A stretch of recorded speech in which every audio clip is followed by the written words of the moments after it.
Do you know what this week is? No. Trollmageddon. Yeah?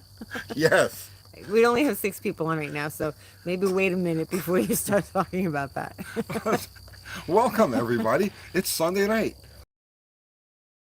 Well, But chilly. we're Fall doing has good. arrived.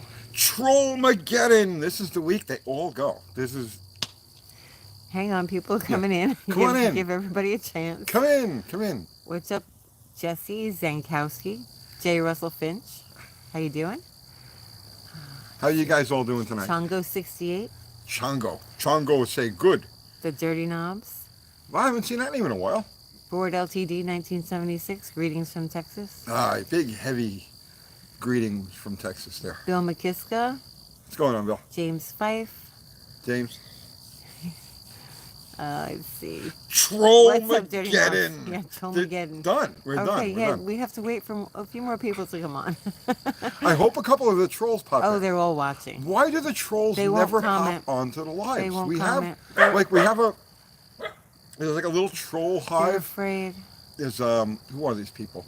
There's What's up? Darth Hemi. There's Oh, I think he's blocked. is he Yeah, blocked? I think he's probably blocked. Well, What's up, Two Hacks? two hacks, what's happening, Jeff?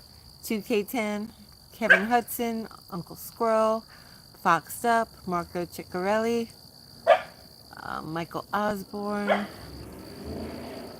Vincent Caruso, Mitten Made Muscle. So up until this point, and this is since we started the channel, we've really not done much in the way of like censoring comments or anything like that. No. There have been a handful of people banned, like a very small handful of people. But generally, the thing that'll get you banned is like, okay, you'll never get banned for criticism. If you tell me I'm wrong, tell me I'm dumb, that's fine. I don't care about that stuff. And some of you people who come out like that actually make good points and get me thinking and actually lead to more videos. So I'm cool with that. I'm good with criticism. Tell me I'm wrong. If you think I'm wrong, if you know I'm wrong, tell me I'm wrong. Awesome. Say hi to everybody. They're all coming in. Hello, everybody, all coming in. So, Is Andy in here? What's up? Andy, what's happening, man? He's in here. All right. So up to this point, the things that would get you blocked, right, from the comments, would be out and out hate, and not hate against me. Hate me all you want. I make money when you hate me. But gas the Puerto Ricans or whatever it happened to be, right? That gets you banned. Anything that's overtly, not family friendly, and I don't mean the occasional curse word. Nobody cares about that. I was 3 years old. I was saying fuck. So I'm not worried about that. But by things that, like topics that are not family friendly, comments that are not family friendly, that'll get the comment removed, but not you blocked. But we've gotten to this point of critical mass now, where the troll farm, and listen to me, troll farm, I love you guys. Keep it going, because every time you post a video about me, every time that you're putting eyes on my channel, I make money. Remember, this is a business. So, You're not supposed to make money at your oh, business. I know, you're not supposed to make money at your business.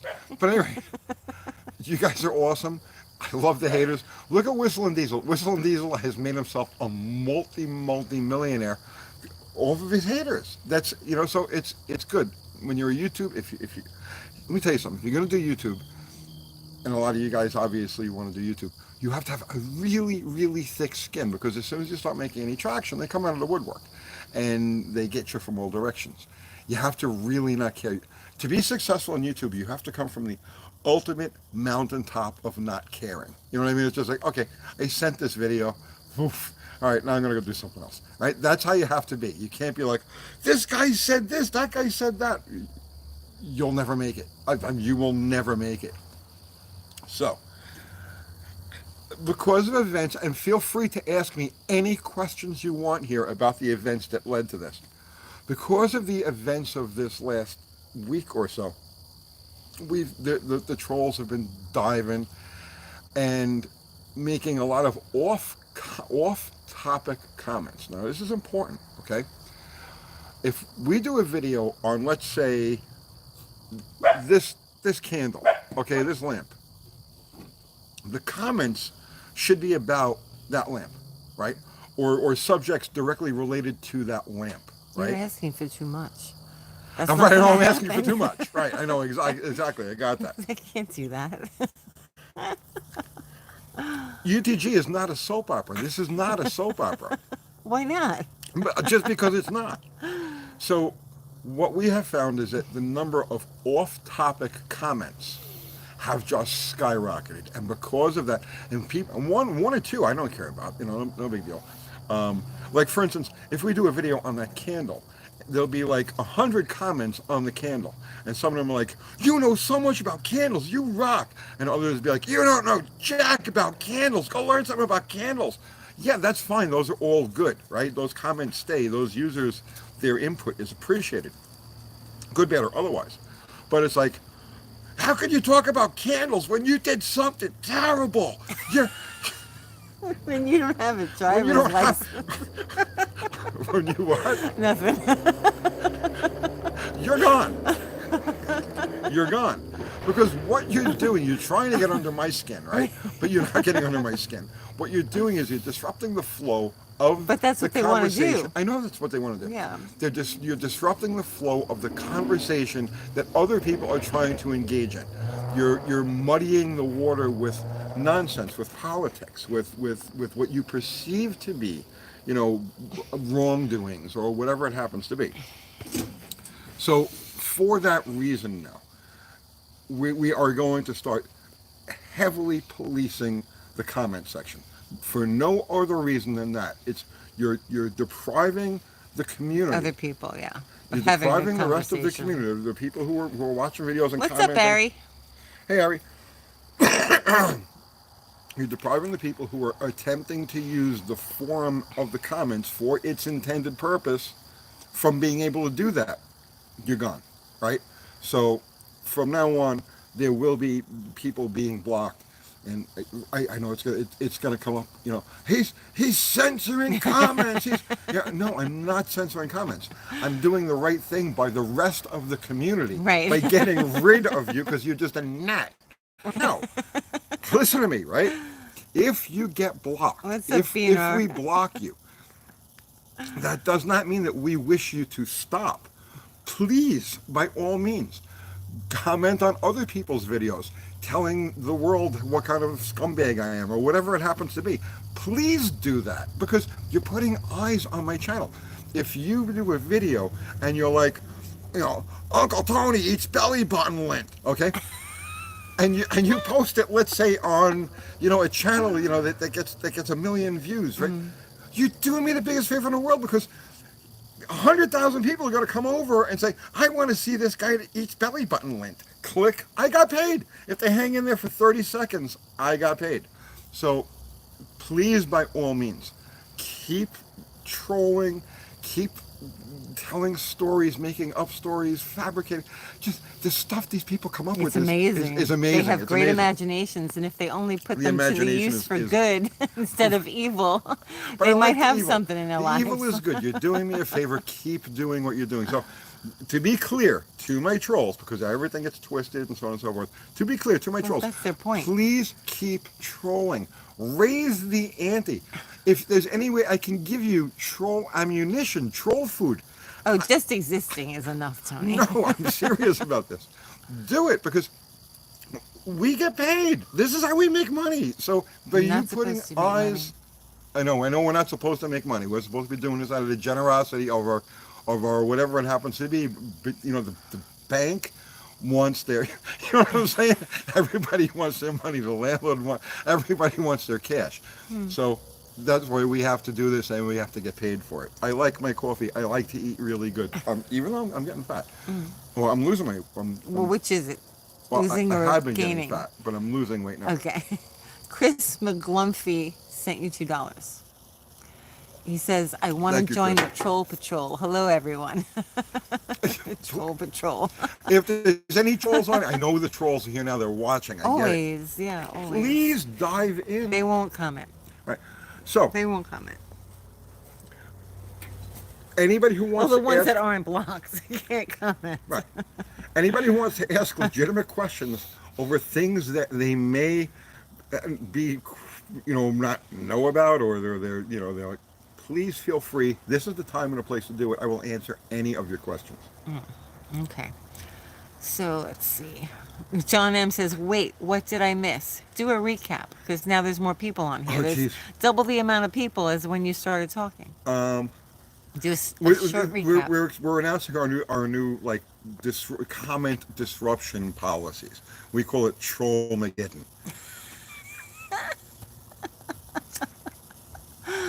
Oh my goodness. You know what'll get you banned right away? Here's what'll get you banned immediately. What happened to Lamb Chop? Yeah, well, that means because you haven't Boom, been you're paying done. attention. You're done because for 2 we've covered years. it 40,000 times. Right. Or you're just trying to aggravate. So Right. if you mention that, you're going to get blocked For from the record, now on. for the record, the thing that happened with Lamb Chop had nothing at all to do with the night that he was running the car. Nothing at all to do. And the night that he ran the car is still up. If you want to see what transpired, the video is still there. I think it's called The Night of the Races. He made a live video. Right. He made a live video with Tall John, and on this live video, they were enjoying beverages, okay, as that's what they do, right, and talking shit about me And the car itself. and the car. So it's like, that was it. I cut him off. And then he took it down so nobody could see it. And he took Right. it down immediately. But that's what happened with Lamb Chop. People get, maybe it's a legitimate question. You've been away from the channel for a couple of years. Like, what happened to Lamb Chop? That's what happened to Lamb Chop. Well, if the live was still up, people could go look at it. and see Exactly. Exactly If what his he live, said. the live was still up, people could look it up. But he didn't put the live up. But our video is still up, so you Right. can go watch that. The same thing. Okay. The other thing that comes up is the whole Lunar Outlaw Nick's Garage thing. The build is still up every step of You the can go way. watch it. Right. Go And watch people it. are like, what about Nick? What about Nick? Well, Nick was there online the whole time Watching the live every build. single. He was participating. And we were joking. We were joking back and forth. Saying and this I is gonna be told really him bad. specifically. I told And him why was it really bad? Because Lunar brought what? bad parts, Bad parts that parts. didn't fit together. He came unprepared. Right. And we had to go live, and we had no choice but to do what we had to do, and that's it. And we kind of threw our hands up in the air and just went with it. Right. The build had to. It was scheduled for one day. It was a live build. We only had to work with what Lunar brought down. Lunar, That's what people don't realize. Like, we're live, we're doing stuff like that. Right. Like, we're in the public eye. We have to deal with this stuff in ways to not make it look as bad as it actually is. in 1,000 years, I never would have assembled those parts. Obviously. It's like they make it like you took your best work Right. and Hang on. sent it Let to me Nick. let the girls up. Okay. Hi, come on. You want a cookie? Come on. Okay, Matthew Cohen. Tony, I have a legitimate question. How do you prepare an artichoke? I want a blow-by-blow account. Tony, What, baby? here's a question. Yeah. Matthew Cohen says, Tony, I have a legitimate question. How do you prepare an artichoke? I want a blow-by-blow account. That's she's making artichokes they're right they're now. in the house right now. So that after this live, we're gonna go inside and eat nice artichokes. Yep. Yeah, All right. they're in the pot. So the Lunar Outlaw thing. In 1,000 years, I never would have assembled those parts, especially in that way. But the mission was we were going to take whatever he brought down, and we were going to assemble it, and then from there it was going to go to Nick's, and that was it. Nick participated in the chat the entire time. And if you go back and you watch the video that we put up, that's still up. We never took it down. Never edited it. Never took it down. You could see me at the end of the video telling Nick, we're sending you a bomb. I even took a bag of oil dry. I put my sticker on the bag of oil dry and said, here, Nick. And I even told him, I says, Nick, when you put the throttle on this thing, cover your eyes. You know what I mean? Because it's coming apart. Like, the parts weren't even cleaned. So, Right, which I had no control over. This is how it no, was you brought were to me. doing the heads, and I was watching them clean I was parts right. with I was dry quoting blue heads. towels. Right.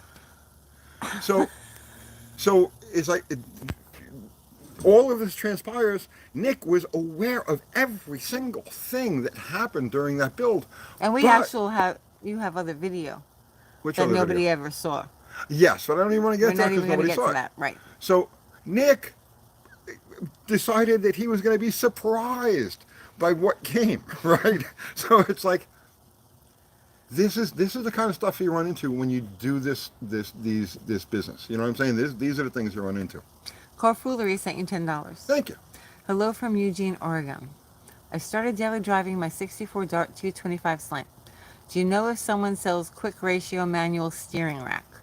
You never know A when I rack. might need to dodge a deer on the road.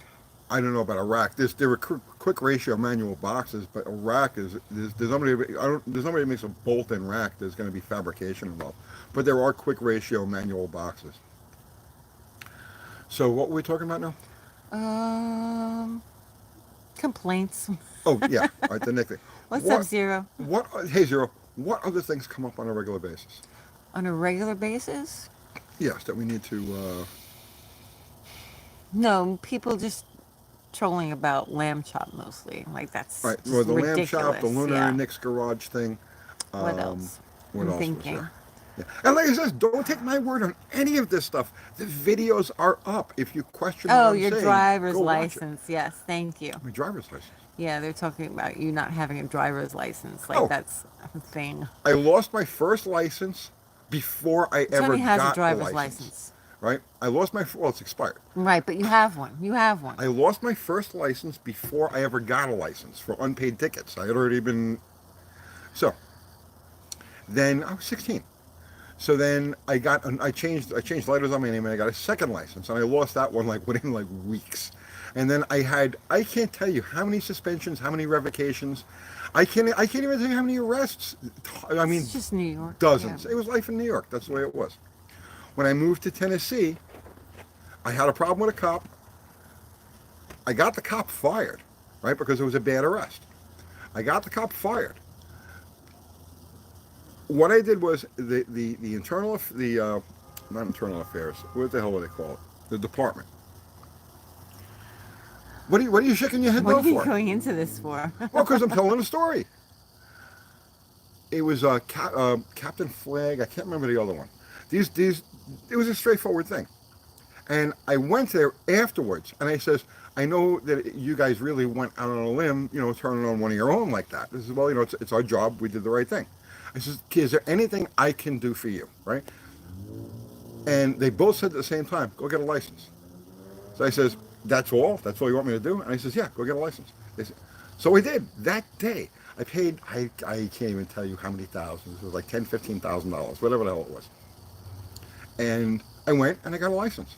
And it was valid for like 4 years, and since then it's expired. But I haven't, literally have not gotten Well, a I ticket. think it came up like during wasn't it during the lockdown when you would have had to renew? No. It wasn't? It was already expired. Before way that? back. Was Yeah. it before that? Yeah, I got it. I got the license in like 2008, I think it was. Okay. So at any rate, it ran its 4 years, and I just never went to renew it. You get pulled over here, they say, you give me a license, and you tell them, don't have it on me, it's expired anyway. And they'll be like, are you sure you're not suspended? I said, no, definitely not suspended. And they'll go and they'll run it, and they'll say, well, you're not suspended. Go get your license renewed. And that's it, done, right? That's the way it is here. Maybe it's different in other places, but here they just don't give a shit. There's actual real crime we have real cops here. And the real cops go after real crime. So I don't worry about chicken shit stuff like that. What else is there? Let's see. I don't know. Just people being jerks, making up things. They Making up literally things. make up stuff as they Yeah. go along. If there's anybody that has any questions about controversial things, now's the time to ask them. I will answer any question, give you the straightforward, exact, right from the horse's mouth, with receipts if you need them. Answer. Okay, here's one. What happened between you and Richard Holdner? Richard Holdner. See, now let me explain something about Richard Holdner. I do not like Richard Holdner. I respect Richard Holdner. Richard Holdner does great work. He's a very smart guy. I can say that. I get the same thing. I can say the same thing about the rest of the crew that he's surrounded by. I do not like Richard Holdner. He's so here's what Funny happened. thing is, they don't like you either. I know they don't like me either, so it's fine. It's mutual. Right, It's it's a mutual mutual dislike, dislike. right? And it goes back before YouTube. Like honestly, you guys know me from YouTube, but I've had a whole previous life. So the animosity of that basic crew goes back to before I started doing YouTube. You tried not to have I animosity. tried not to. I tried to be good. I Like you honestly did. shared their channels and I stuff like shared that Richard Holden's channel. before you even He talked had to any of just them. started the channel. I got him a good bulk of his original subs. I was the first person to he didn't get endorsed by any of his friends until way after I started the channel. I was like one of the first people in there. So I did a couple of lives with him, and he had an antagonistic kind of attitude, okay, which I didn't like. I was like, okay, I'm having you on my, now you can tell me I'm wrong about stuff. That's fine. Let's talk about this, right? But he had like an antagonistic attitude, and that turned me off to him in general. But then what happened was there was this whole piston reversal, piston flipping thing, and they were doing a live, okay. So now you have to understand now. David Vizard and Andy from Unity Motorsports Garage, these guys are friends of mine. So David had at one point tested this reverse piston theory, and he got good results. He got 7 horsepower out of a Cosworth 4-cylinder engine. He was telling about all the different examples he had where it worked. So Richard has Freiberger and Dulcich on a live, and they're talking about this piston reversal thing. Well, they did the dyno test of it. They did a dyno Right. test on it, and they didn't find any difference. Right. And I'm watching the live. They don't know that I'm watching the live. I'm just watching the live like a viewer, okay? And it was starting to get a little antagonistic towards me and towards David. So I got on the live, and I introduced myself into the live. David also got in the live. And David was attempting to talk. David was attempting to give his side, right? And he was completely ignored. Richard was pulling questions that were like directly above and underneath David's responses or David's statements and completely ignoring them, like as if they weren't there because they contradicted what he was saying. And they ignored that you were there as well. That's fine. Ignore that. Yeah. Ignore that I'm there. That's cool. I don't care about that. But the fact that they disrespected David to that degree, you know what I mean? When it's obvious, it's not like, oh, the chat is moving so fast that you missed him, right? No, uh, they literally ignored the man as he's trying to make his case, as he's trying to say his thing. And like I said, I'm watching as Richard is pulling questions out to answer, and there's David, and David kept repeating the same thing over and over again, and got completely ignored, completely shut out. And I was like, at that point, I'm like, you know what? You're a fucking piece of shit. I want to have nothing to do with you. And I said something like that. He texted me a couple of times. He's like, oh, it wasn't like that. It wasn't like that. And I'm like, bullshit. It was like that, right? It was the same thing with one of the other two that I won't go into. But that's beside the point. Foxed Up sent you $4.99. Thank you. So Hey. that's what happened with Richard Holden. Says, hey, I liked your painting block with a brush video. Can I use the same process on cast aluminum like a bell housing? Yes, yeah, absolutely. I would heat the aluminum. I would heat that even more because it's going to be more porous than the cast iron would be. So I would keep the flame on there for a bit longer. I would heat the aluminum to where it like take some spit on your finger and make sure it sizzles before you call it a day. Okay. Right, so we're really behind on comments now. Okay. I'm sorry, guys. I'm Yes. going to have to skip Ask me more a questions. whole load of them. I'm here to answer questions. Whole load of them. Oh, wow. Way behind. On the eve of Trollmageddon, although we've already got rid of a Well, lot. no, there's a lot of people on here new, Okay. so they don't know about Trollmageddon. You might want to recap again. Oh, they'll have to go back and rewatch. Okay. Let's see. You have someone with the amount of knowledge, Tony, and people are going to ask questions about drama. Yeah. Drama. Everybody, they need to have drama. Yeah. Let's see. Jupiter Mustang Mike. Personal attacks are really not cool. Like, that's just stupid. But the personal attacks are... It's against Dallas. Oh, against Dallas? Yeah. Oh, okay, so for the record... Dallas is the most boring blockhead I ever heard. Like, this is what he's posting as a comment. Like, how is that even conducive to this conversation? It's not. That would get you banned. Yeah. That would get you banned. Who's? I don't even know who that is. Jupiter Mustang Mike. Okay, that comment in that comment in one of our videos will get you banned. That's the kind of thing that will get people banned from here on out. Done. Show them again. This is it. Literally, Watch what you say. no strikes, you're out. Because we've had it. No strikes, you're out. You make any comments having to do with any of the people, like Dallas or anything like that, done, right? The topics, the comments need to stay on target or in line with the topic of the video. If I do a video with Dallas, well then by all means, throw your 2 cents in there. But if I'm doing a video about, carburetor, let's say, and, Dallas says a ding dong, banned, done, right? There's another thing too, when things are, okay, so here's another policy. When we're questionable as to whether or not somebody should be banned, right? What we do is we go to the about and we see when the account was made. If the account was made within the very recent history, the last 3 months, 6 months, that day, sometimes we'll get them where the comments made that, because it's somebody who's already been blocked under another name, so they'll make another name and they'll comment. So if the account has no videos, right, no nothing, right, it's just blank and it was created, let's say 2 weeks ago. You're done. Yeah, you're done. We don't even bother. It's just like, right. But that's for the questionable ones. So that's it. Now, as far as Dallas goes, yeah, someone's saying, why, been away from the channel for a while, why are there no more lives of Dallas? When this whole fiasco started with the No Name Nationals and this troll thing, right? I realized how the whole thing had gone to a place I didn't want to deal with. So we just separated, and that's when I stopped doing lives altogether. So I stopped doing them on Wednesday night. I stopped doing them tonight, on Sundays. It was just like I said, I'm a businessman. I'm here to do business, and I was attempting to help my friends promote their business, Dallas and John Wilburn. But in the process of doing this, I've got drama. I'm surrounded by drama. Okay, and there was this sentiment. This is like crazy. This is crazy.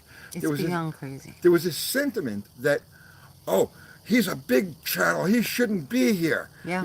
And it's like, first off, none of you would be in that group if it wasn't for this right here that we're doing right now, because the genesis of the entire No Name National thing and that group and the whole 10 yards all started on my lives. Why do you think there were so many Mopars there? Because I have a lot of Mopar people who follow the channel. They congregate on these lives. And then it took on a life of its own and it became this event. So, this is about 3 months ago now. And I'm watching this bickering and this infighting and stuff like that. And people making comments about how I don't belong there, or how, we don't want any bigger channels involved. Yeah, I went in a chat. People told me, get the hell out of here. Yeah. Why is UTG here? Get the hell out of here. She goes into a chat. I'm not going to deal with people talking to me like that. I don't care who you are. So at that point, it was like, you guys are on your own, right? Watch learn what happens, and you bite the freaking hand that feeds you. Knock yourselves out. Go for it. So they did, and whatever happened. I don't know. But we decided to drop out of that event like 3 months ago. Also, people keep asking about the race between Bottle Rocket and Casper. Andy still does not have Casper back. It's in fabrication shop purgatory. He's frustrated. I talked to him today, actually. He's frustrated. He wants his truck back. He wants to race it. He wants to race me. He wants it. No. And there was another thing too. Somebody mentioned something about charity. Charity? Are you out of your freaking mind? We have $5,000 on the line. Andy and I are friends. It's a buddy bet. But the bottom line is that it's a bet, okay? There's no charity involved. I ain't going to charity. It's going into building our cars. If I win, I'm taking that money and I'm sticking it in my fleet. If he wins, he's going to do the same thing. No, there's no charity involved in that. That's a straight up bet between two guys. Done. So anybody who's saying, what about the charity? There's no charity. There's no charity. That's not saying we won't do stuff for charity, but this has nothing to do with charity. And when we do, nobody will know about it. How about that? Because that's the right thing to do. Precisely. When we do stuff for charity, nobody knows. Nobody knows. Right. So stop asking. They'll Right. never tell you. Right. Um, But okay. you do talk to Dallas. We talk. Yes, I talked to Yes. Dallas. I talked to Dallas. I talked to Andy. Um, oh, there was like drama about Andy and Slaghammer, and obviously nobody has asked any questions about that yet. But Oh, they're coming. ask I'm away, sure they're coming. ask away. You want to know what happened? You want to know the whole 10 yards? It's like I'll tell you. All So right. I have another one here go whenever ahead. you're ready. Yes, I'm ready. Okay. David Leonard says, Hey, David. what's up with Cabral claiming that your tune on a nitro car caused a death? Caused a what? A death. Obviously, nitro cars blow up no matter who tuned them, even if you're Austin Coyle or Dale Armstrong. A death? See, this is what we're talking about. I don't recall killing anybody. You don't know? And that's the kind of thing you would remember. You know, it's funny. I've been around the whole time, and I don't recall you killing anybody either. Right? Especially with a tune. I'm not sure exactly how that happens. let me think back and try to remember who I killed. How many people have been killed by tunes? Well, you could conceivably kill Well, somebody with a but- bad tune. I know people who've spent much time in burn units because of bad tunes, but that has nothing to do All with. right, let's see. No, I never killed anybody. I left drag racing after a very nasty incident with a driver that I had coaxed and helped train, who I felt bad, and it shouldn't have been. And the cause of the accident was a chassis failure. Bottom chassis rail broke. When the chassis rail broke, the bottom rail of the car broke. It went like this, and when it went like this, But that must be your fault. oh, geez, of course it was my fault. I leaned on it. I leaned on it, so therefore. Tony the Nitro Terror.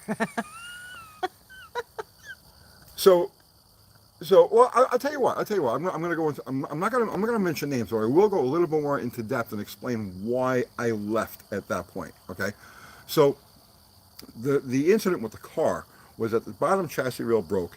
The car went like this. When it went like this, all little lines that control the car, the throttle, the fuel shut-off cable, right, all go, and the chutes all run through the frame rails.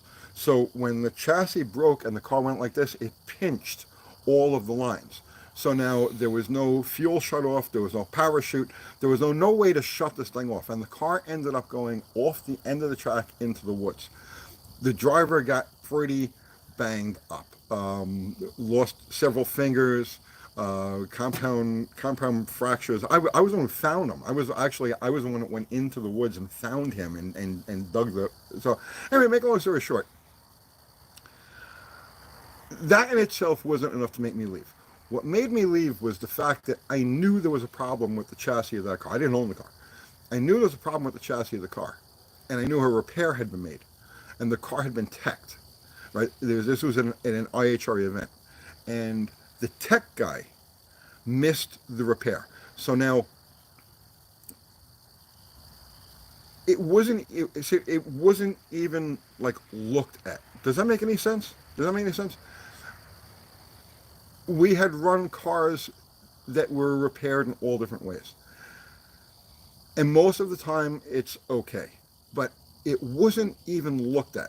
And that bothered me. The only thing the tech guy came around and looked at, okay, because I was there when they were teching the car. I wasn't involved in the teching of the car, but I was there watching the car be teched. And the only thing the tech guy was concerned with was SFI cards, to make sure that all of the SFI stuff was up to date. So checking the sticker on the clutch can, checking the sticker on the chassis, checking the sticker on there was all different, whatever it was. There was a bunch of different stickers. I think at the time we had to have there was new that the wheels had to be SFI'd, and all he was concerned about was that we were paying money to the SFI gods, right? You could care less about the actual state of the car.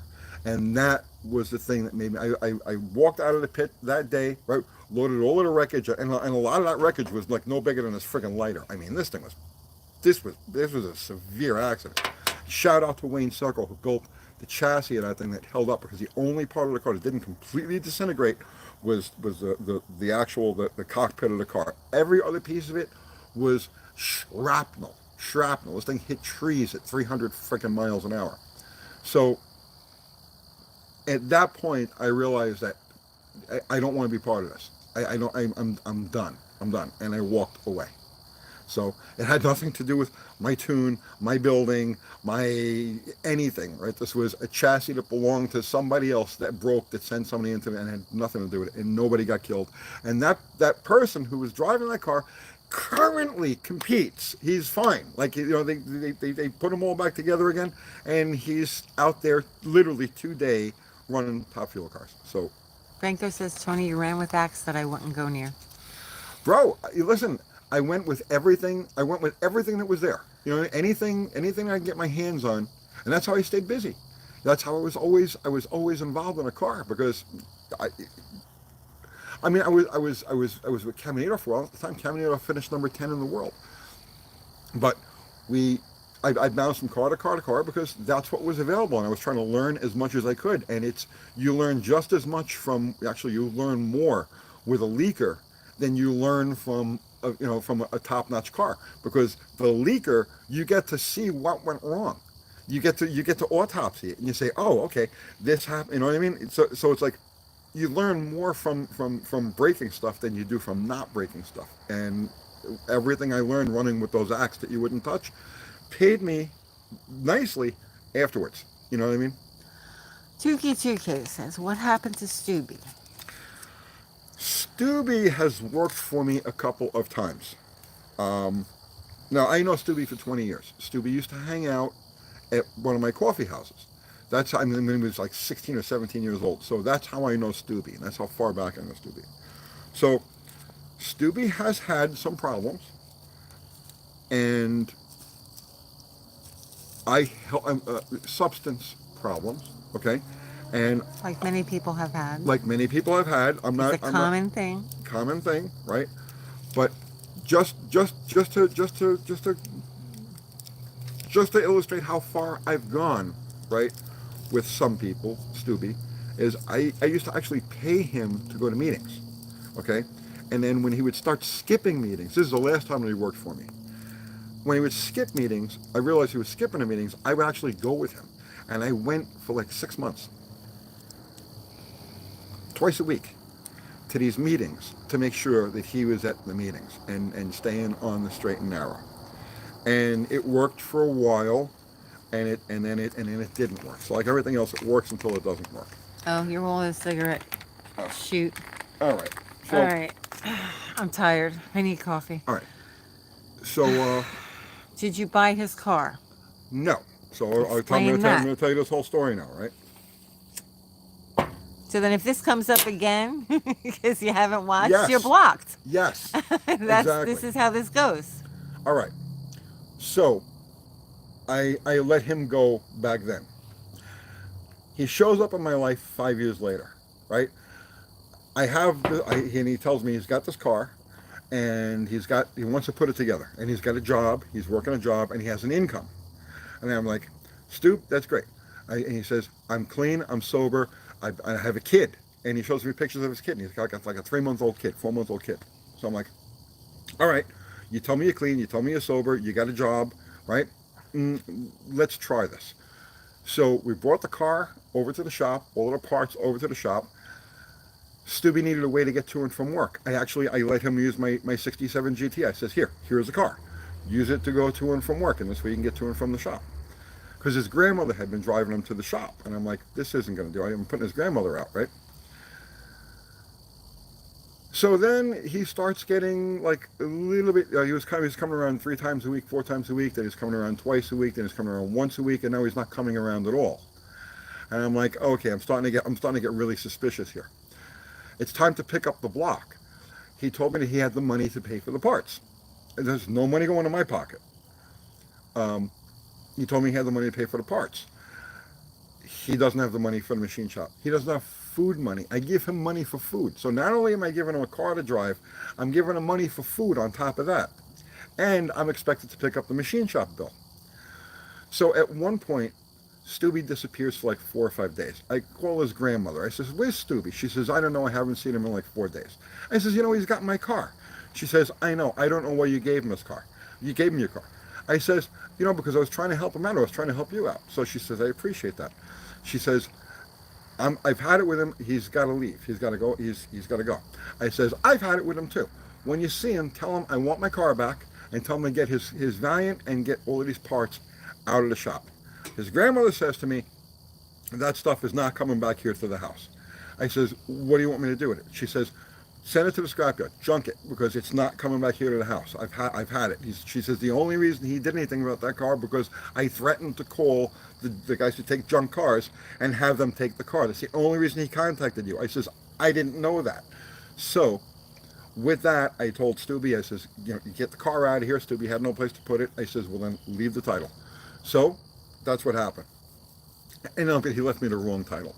So now I end up with this car and this whole project that I have absolutely no desire to work with, right? So what I did was, I didn't sell it because it's just, I'm just not that way. I'm not going to sell it. I gave the car, the turbocharger, all of the parts, everything that went with it, to Buff Del Campo. So now the Turbo Valiant belongs to Buff Del Campo.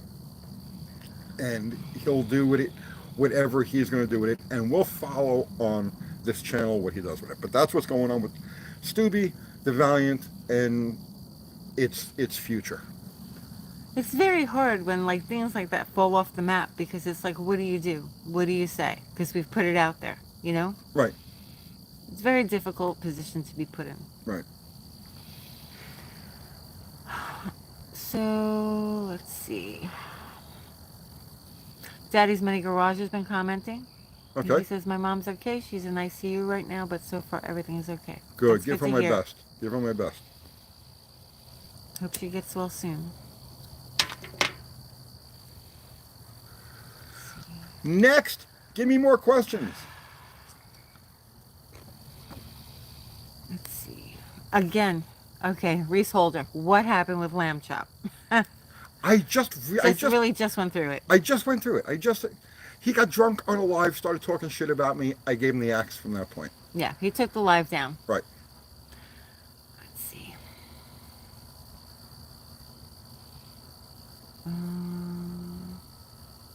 James Kaiser says, I started watching UTG when I got clean 2 years ago, and now I watch all your videos. That's Thank good. you. Congratulations. Congratulations. Let's see. It just sucks gearheads can't get along with each other. We're such a small community. The car Reese thing. says, sorry, I just started. It's okay. You can go back. That's right, We'll Reese. leave it up. So here's the thing, right? The car thing is ego driven. Okay, wait. Let me rephrase that. Some of us, right, and I'm one of them, right? Some of us have no ego in the game. We don't really care. We love the cars. We love working with the cars. We love the engines. We love whatever.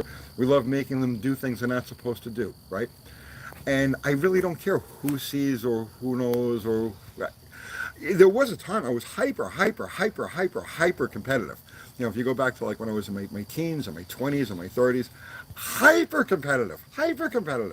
And then as I got older, I got less and less competitive to where I got to the point where I just like, I don't really care. I have nothing to prove to anybody. So at that point, the competitive end just kind of like fades away. And then you're left with like the stuff that you learned while you were being competitive. And now you just apply it to things that you love.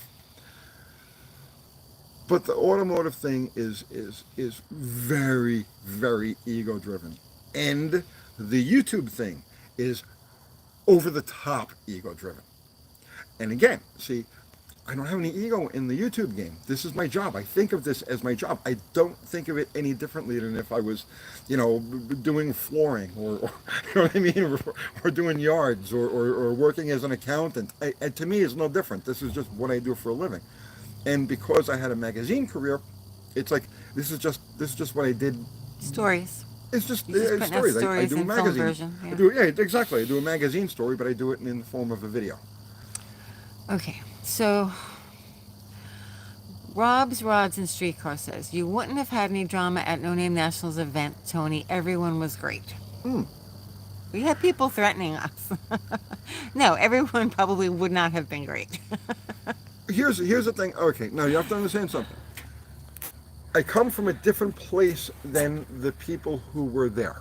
Okay, I'm going to voice my opinion on the where I think the whole No Name Nationals thing really got weird. They Okay? didn't want us there, and they Right. made that clear. Yes, people who were very involved in the No Name Nationals community made it very clear that they didn't want us there. Now, yes, they would have been fine with us there. There wouldn't have been a conflict there. I know that, right? But that doesn't change the way they feel about you. And it doesn't change the energy or the vibe that you're going to get from these people. And what you have to understand is that I'm by no means a giant channel. I'm a moderately sized channel, moderately sized YouTube channel, where the No Name 500 people are tiny channels that are just getting started. So they don't consider me to be one of them. They made it clear that it's for no names. I have a name, right? So that's so. Let me. I'll tell you. I'll They tell you. put out a thing that said the real stars of YouTube. Right. Okay. So So. the so, no names, the real stars, the real automotive stars of YouTube. Yes. So Meaning that us people who have actually established ourselves aren't. they don't want us there. But that's besides the point. That's besides the point. So I'm going to tell you where I think the No Name Nationals thing went way off the rails. Okay. I'm talking to you, John. I'm talking to you, Dallas, and anybody else who's involved in that. Where the No Name Nationals went wrong was focusing on that 500 subscriber thing, because while it started off as a good idea, okay, you have to have X amount of subs to be considered a content creator. Okay, I kind of get that. And then the race to 500 was an interesting concept, and it was kind of cool. But at some point, and it was about the time that I dropped out of this whole thing, it became an incestuous clique where you had 500 people, or I shouldn't say, you had a couple hundred people in this No Name 500 thing, but they were all subbed to each other. And so it ended up with, and we were doing it on this channel, we were doing it on these lives, where guys would come Trying on to looking help for people. subs. We were trying to help people. Everybody was coming on these lives trying to get subs, and we were like, okay, go check out this guy's channel, check out that guy's channel. Yeah. Go sub to this one, go sub to that one. Right? I mean, how many people can we promote and then they'll be like, get out of here. Like, get the fuck out of here. But Get forget off my about thing. that. That's just Yeah. taking things personally. I'm looking Well, at I things from a do business take perspective. some things personally when they ask me, hey, Kathy, do this for me. And it gets done. So at one point, it went from being a thing to bring people in to becoming an incestuous circle where everybody was just subbed to everybody else. And there's no new blood coming in. There's no new, you know what I mean? So it's like at that point, you say to yourself, how is the word of this going to get out to anybody if you have a couple of hundred channels and all of their subs are either like mercy subs, you know what I mean? Because, okay, well, Tony sent the sub to this guy, or that guy sent the sub to this guy. They're either mercy subs or they're subs of their peers and their contemporaries, and all of their peers and contemporaries are going to be at the track. There was one point where Ron is a friend of mine. There's one I'm watching the video, and there's one point where Ron Ward says, "Hey, everybody, get on your YouTube, channel and tell your followers, tell your viewers to come to the race." And I'm like, Ron, don't you realize that all of their followers are at that race? That's it. It's a closed circle. That was a terrible business move. If I had any sway or control over it, what I would have done once that became apparent was I would have dropped that whole 500 thing and made it like 5 subs. You got 5 legit subs, and you put a couple of videos up, fine, come. At that point, you would have had 2,000 people trying to get in. Listen, Tony, just don't even go there. Just don't even go there. Right. It's useless. And then 318 Magnum says No Name Nationals was supposed to be independent from mainstream. So I guess we're mainstream. Whatever. But where are you advertising this? Where are the people going to come to pay and come to this event to Mean support the Metal event? says that's really none of our business. They can run it however they want to I'm run it. just But saying- the people bitching at us for not being there. Well, Like we have our reasons. and there was another reason. There was another big reason why I didn't go. Right? Aside from the fact that I am a neurotic recluse, and for me to make any type of public appearance, listen, I don't sign autographs, I don't do appearances, I don't sit under tents or anything. I don't do that. That's not what I do. I go to one. And Kathy's my witness. Okay, I'll go to an event and it's like when I was doing the magazines, or I'll go to an event and it's like there's the VIP parking, free parking close to the track, and I pay, when even if I'm part of, let's say I'm with a car that's a fuel car or whatever, one of the feature things, and I have the passes, I don't use them. I go and I park in the spectator. I park with the spectators and I go through the gate and I pay my way just like every other spectator because I feel I have to support the venue. You know what I mean? I don't want, So it's the same thing. They'll set up buffets like press. You know what I mean? Like you go when you go to these events and you're media, right? So you get your tag. They'll give you access to the starting line, finish line, restricted areas, wherever it happens to be, and they'll give you that tag. And with that tag, they also give you like what they call a meal ticket. It's a little stamp that's on there that says, well, you can go into the tower and eat for free. Never. I go and I stand online at the concession stand and I pay for the same food that the fans, that the people, the spectators and whatnot are eating, right? Because I want to be one of the people. I don't want to be, something else, right? I'm most comfortable as being one of the people. Need Metal sent $5. Thank you, Need Metal. Take a shoemaker mechanic, add alcohol, and do a live feed. Bridges get burned. Knowledge is what counts. Stop helping schlocks. Laugh out loud. I agree with you, but here's the thing, right? Not everybody is destined to remain a schlock, right? Some people just need the right break or the right hand up, and they'll use it, and they'll. And then Ted Richardson says we're jumping the shark. You're jumping the shark. September was our best month ever. Yeah. September was the best month ever. We had more views, made more money, had more watch hours. In the 4 years we're doing this, September was our best month ever. October is an okay month so far, but if you took September out of the picture, October, what we're in right now so far, is a great month. So if I'm jumping the shark, I'm doing it in a really good way. I got to keep jumping the shark, because if I keep jumping the shark like this, I'll be a millionaire in 2 years. Okay. Let's see. Do you see the parts shortage getting any better yet, or are we still screwed for the foreseeable future? Screwed for the foreseeable future. Will you be handing out broken auto parts for Halloween? I don't know what I've gotten away with broken auto parts. Yeah, I could. Okay. Let's see. Will Mopar Al still be part of Slaghammer? No, absolutely not. Let's see. I would jump that shark over and over, Dakota says. It's a good shark to jump. Any thoughts about the problems DD Speed Shop is having with his comp cams lifters down? Dan and I talked a couple of times about that. When he ran the video the first time, when he put the engine together and he showed the engine running with the valve cover off, I could see the number 8 exhaust rocker wasn't moving. I even commented on the video. I says, "Hey man, check the number 8 exhaust rocker." So, yeah, no, we talked a couple of times about it. I told him, "You're screwed. Don't even waste your time."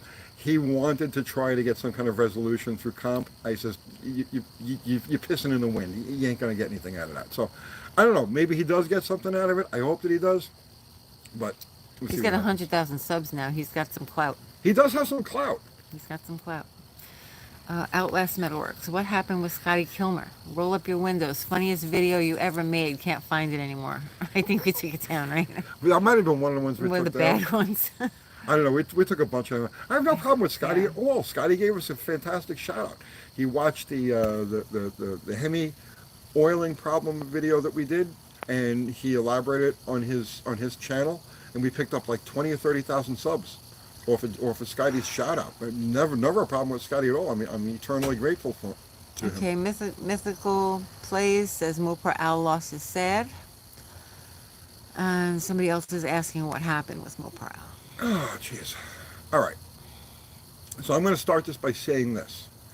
Al is a good person. Okay? I am not saying anything about Al's character or anything like that. He's a good person. Al is one of the hardest working people I have ever met. He's tenacious beyond. Okay? If you need something impossible done, right? Then just call Al. He'll get it done. Right?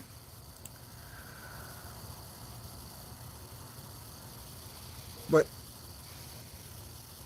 and I said this in a comment.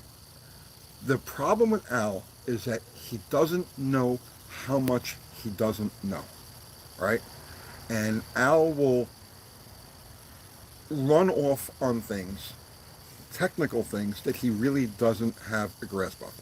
So we had some, because he said, okay, Al and I are a lot alike in some respects. We're both very thick-headed, so a couple of times towards the end of the build, we were going like this.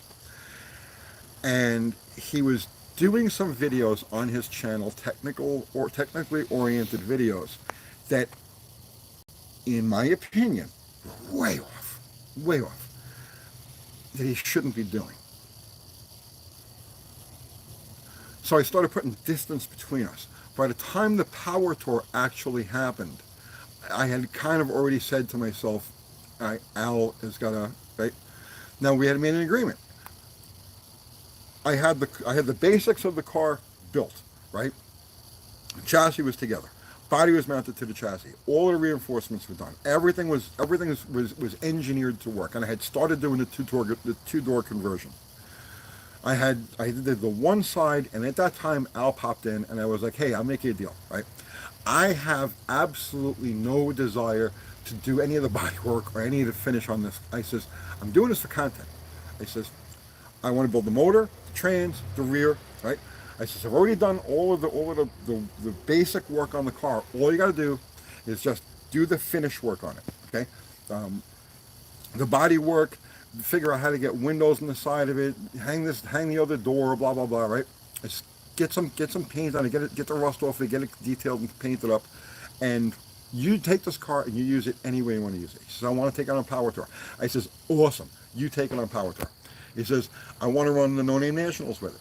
I says, awesome, go run the No Name Nationals with it. He says, I want to take it to a show or two. I said, awesome, take it to shows. Do what you got to do. Use the car. So that was the agreement that we made, and that was back in December or January. So up until the point where we were getting close to Power Tour, Al was making decisions on the car as if it was his. And I was like, okay, I'll yield a little bit.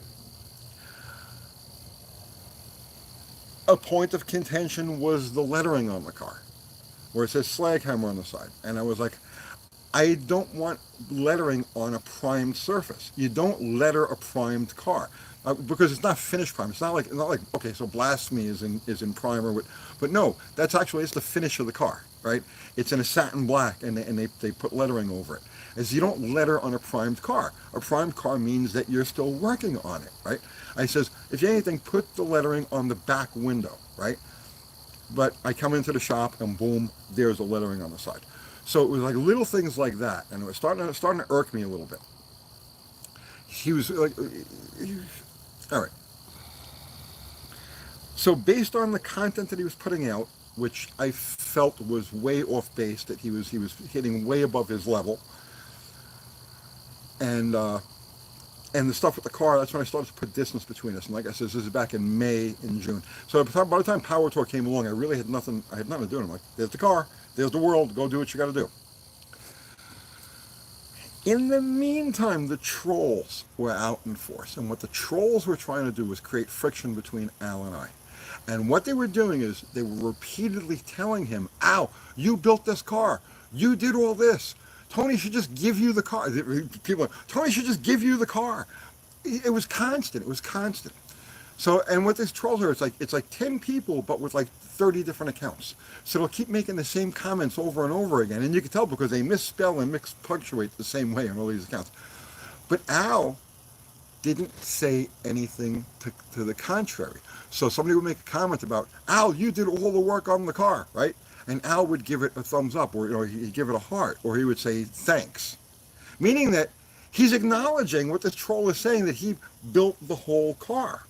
In the meantime, I did 100% of the chassis, the structural, the building. I welded in 22 pounds of welding wire, which is how it got the name slag hammer. I did that, right? So by the time Al came along, all of that was finished. It was done. The car was a roller. Now it just needed to be disassembled, cleaned, put back together, painted, and then put back together again. That's it. With all of those comments that were going on, and there were dozens of them, Al never bothered to correct anybody. They would all tell him, great job, you built a great car. Tony could never have done that without you. You know how many cars I've built? I've built plenty of cars. Yes, I could have done it without him. He made it easier. He never made any corrections on any of that. And I was like, I'm done with you. I'm just done. And I told him that. It's not like, I just cut him off like that. I told him, I says, dude, these trolls, they're doing everything they can to get under my skin and to get you to rebel against me. I says, you really should straighten them out. And he never did. He just kept going. Every time somebody would make a comment, Al, you're the greatest. You built that whole car. Uncle Tony couldn't have done shit without you. He would never correct them. And never correct them. And I'm like, you know what? Fine. There you go. You're biting the hand that feeds you. So now, if Al had, and we were just talking about this, if Al had stayed in his own lane, if Al had just corrected people as they did this, and didn't try to do videos showcasing engine building skills, which he does not have, I would have kept him in projects forever, literally forever. He would have his own channel. He would be doing great with it. He'd content, because I told him this, anything we do together, I says, you cover whatever you want on your channel of it, and I'll pick up the sloppy seconds. Well, when he had to do the channel make his channel for the No Name, you gave him all the slag hammer content to Yes. put on his channel. Yes. We stopped doing slag hammer content, and you let him make that content for his channel. Absolutely. Okay. But nobody ever mentions No, nobody ever anything mentions like that. because we're scumbags. And I did the same thing with the Junkyard Jet Kids. They started their channel, Right. and I was like, guys, you cover the build on your channel. Yeah, right? so you've And got I'll do material. updates. Right. I'll do updates. Yeah. No. Neither of those channels would exist if it wasn't for this channel. So, but that's besides the point. So this latest thing, I was like, okay, fine. I don't have to work with Al. I'm not going to have him build cars or anything like that, but he has a lot of sweat equity in slag hammer, and I'm going to stick by my deal. I told him he can use the car. He puts the work in. He can use the car. Go for it. So he took it to the No Name Nationals. All right. So the car completed Power Tour, and it came back, and everything was fine. Car ran fine. When he brought it back, I had never driven the car until after he brought it back from Power Tour. He brings it back from Power Tour, drops it off at the shop. I take it for the first time I ever drove this car. And it feels good. It's a fun car, right? And everything is good. I look at the plugs. The plugs are okay. He was getting 12, 13 miles to the gallon. We were shooting for 16, which is what Andy got with his. But okay, we fell 3 miles per gallon short. The car's got terrible aerodynamics.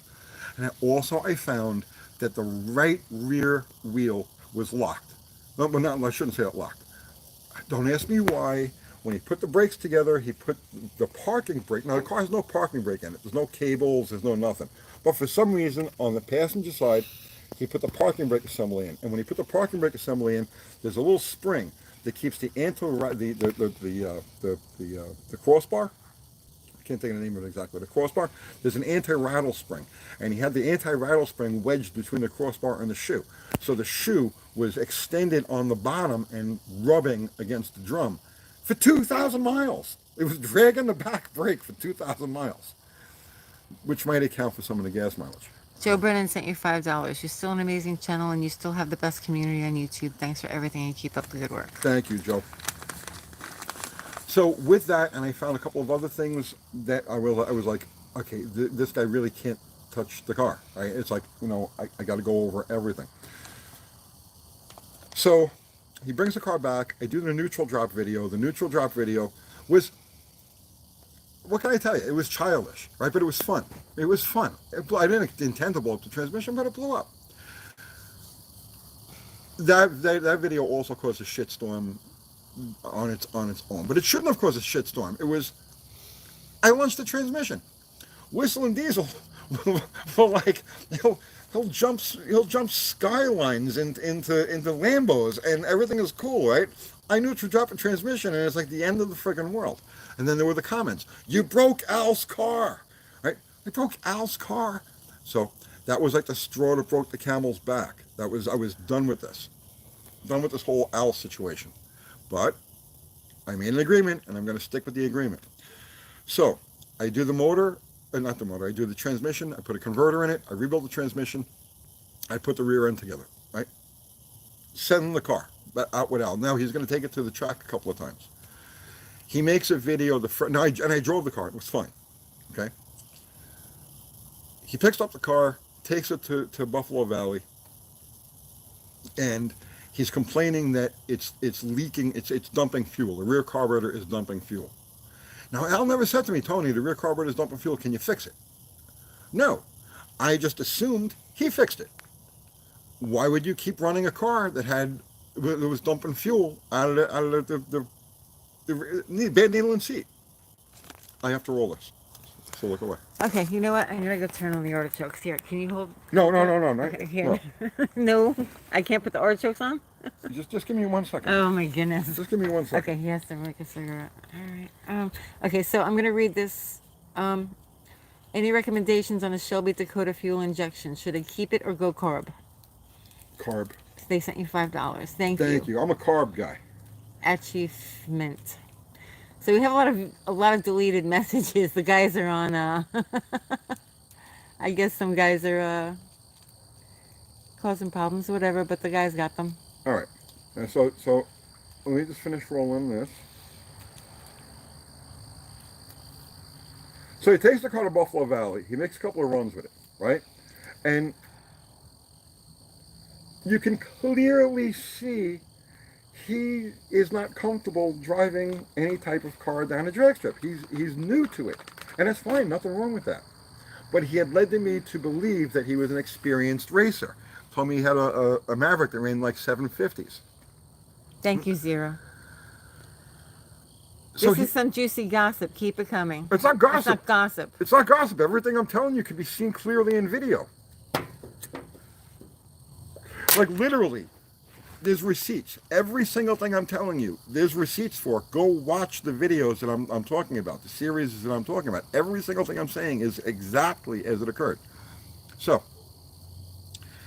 he makes the first couple of runs with the car. I don't think anything of it. I'm not talking to him. I don't want to talk to him. Okay, but what I do is I make suggestions. I say I'll throw him a text. Next time, try loading the converter a little bit and see what happens. And that's it. That's as far as I'm going with it.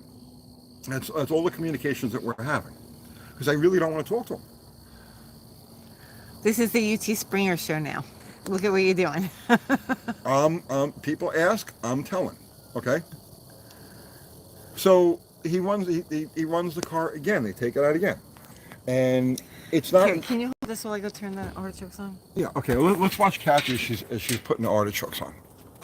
She's going in the house. Okay. Let's.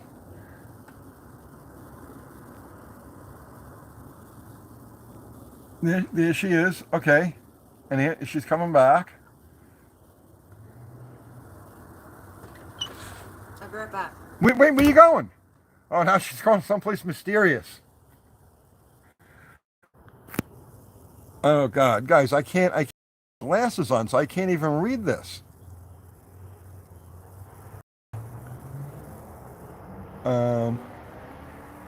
Artichokes are awesome. I can barely read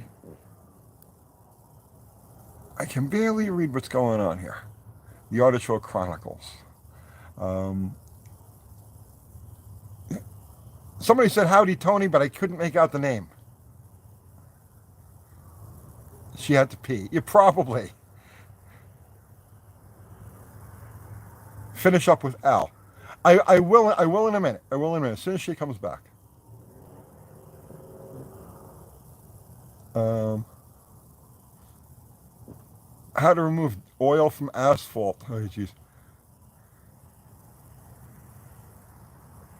Um, let's see. Keep the caps on. Big letters for Uncle. Thank you, Dakota.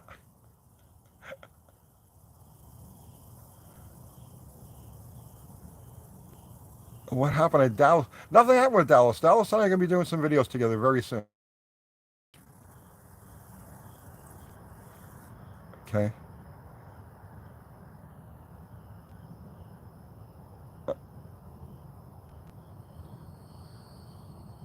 Tell the toaster. So there's there's there's the garden. Isn't that pretty? It's going dead soon.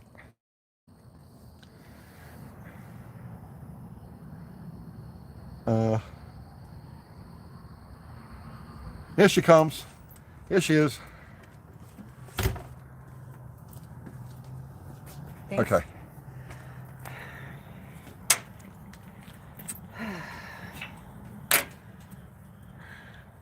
All right. So it takes car to Buffalo Valley. It's running fat, right? Just dumping fuel. I assumed he fixed it. I don't know. I don't see the car. He runs the car again, goes to Buffalo Valley, and the car is running like 820s. For some crazy freaking reason, he's not giving the fucking time up. He's not giving the like it's like this. It's this secret NASA thing. He's supposed to race Wild Rose Garage, who has a Studebaker. And for some reason, he's keeping his test and tune numbers secret. In the meantime, I got people that are like, why is that car so slow? Well, it does not rotate the earth, right? But 820s on the first couple of shakedown passes with washed out spark plugs, like dirty, wet spark plugs, is nothing to sneeze at, especially a guy who doesn't know how to launch a friggin' car. But yet, he's not giving the numbers. Like they're the street outlaws or some shit, okay? And I got people coming on me, that's a 15-second car. That's a 16-second car. You built a turd. Because this ding-dong's not giving these stupid freaking numbers, okay? 820 would have been something to be proud of the car's first couple of times out. All right. So then he takes it to the No Name Nationals. And again, I have not seen the car since it ended Power Tour, and I did the motor and I did the trans and the converter in the rear. Gabriel DeMarco, you know I need. Thank you. The red wine sounds good. So I'm on the phone. I'm on the phone with Andy. Andy's at the No Name Nationals, and he's telling me how the car's a mess, right? And you know he's working on it. He's working on it. He's trying to get it to do this. He's trying to get it to do that. In the meantime, there are people welding on the distributor. I'm welding on the distributor. There's people.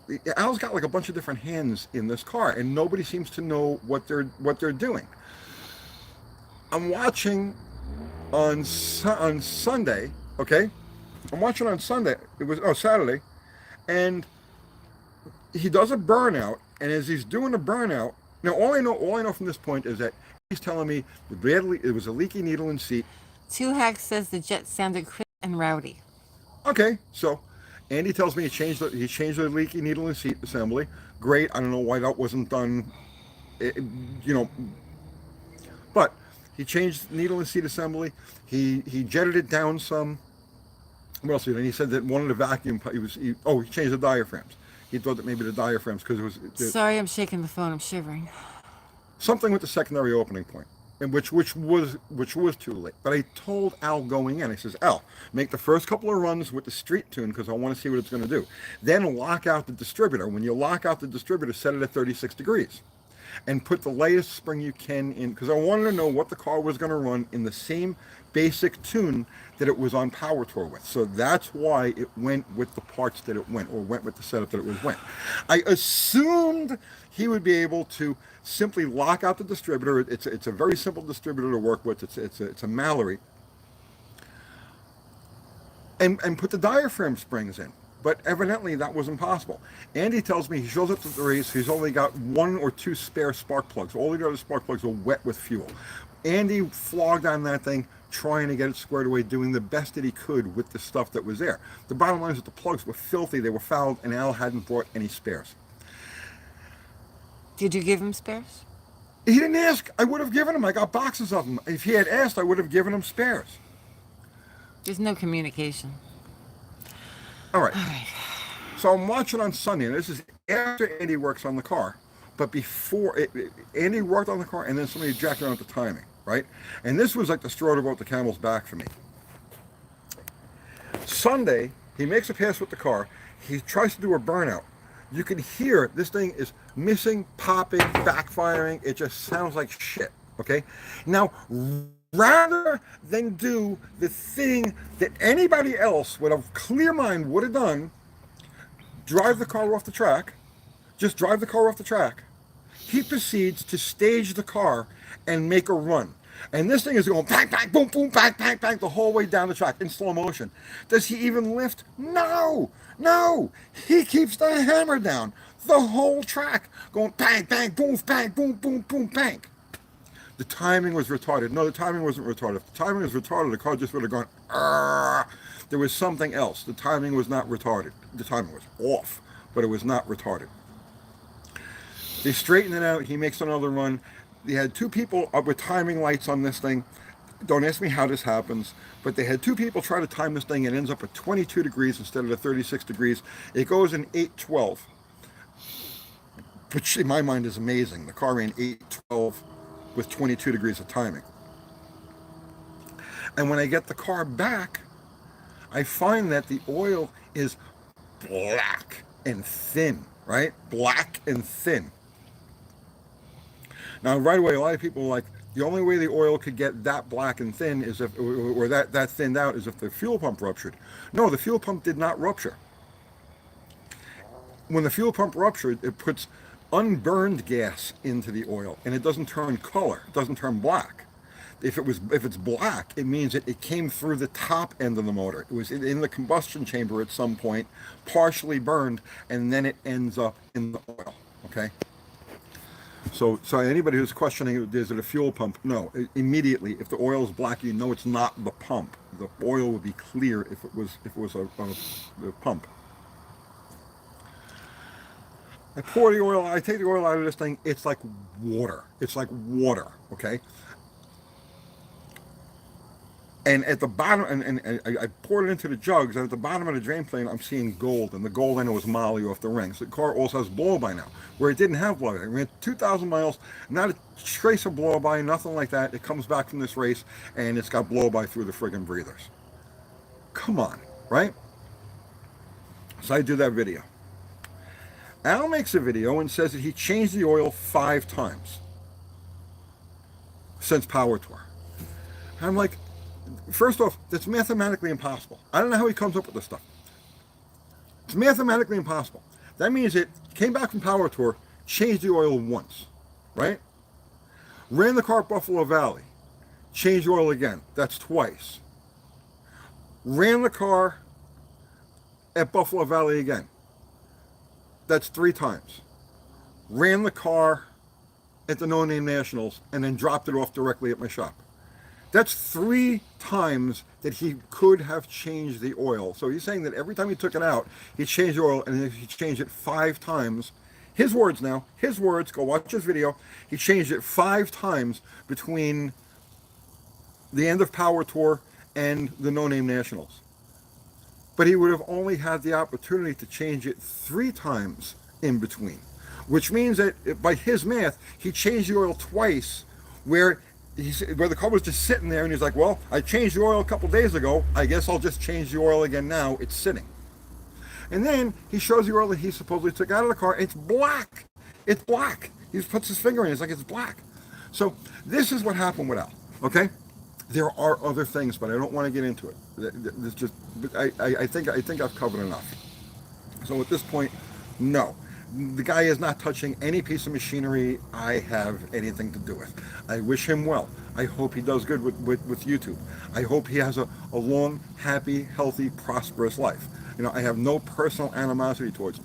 But the things that transpired in terms of the dealings with this car and is mind-boggling. Absolutely mind-boggling.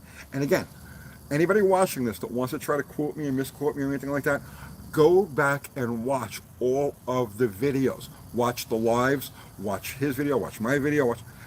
There's receipts. Every single thing I'm telling you here is captured on video for eternity to see.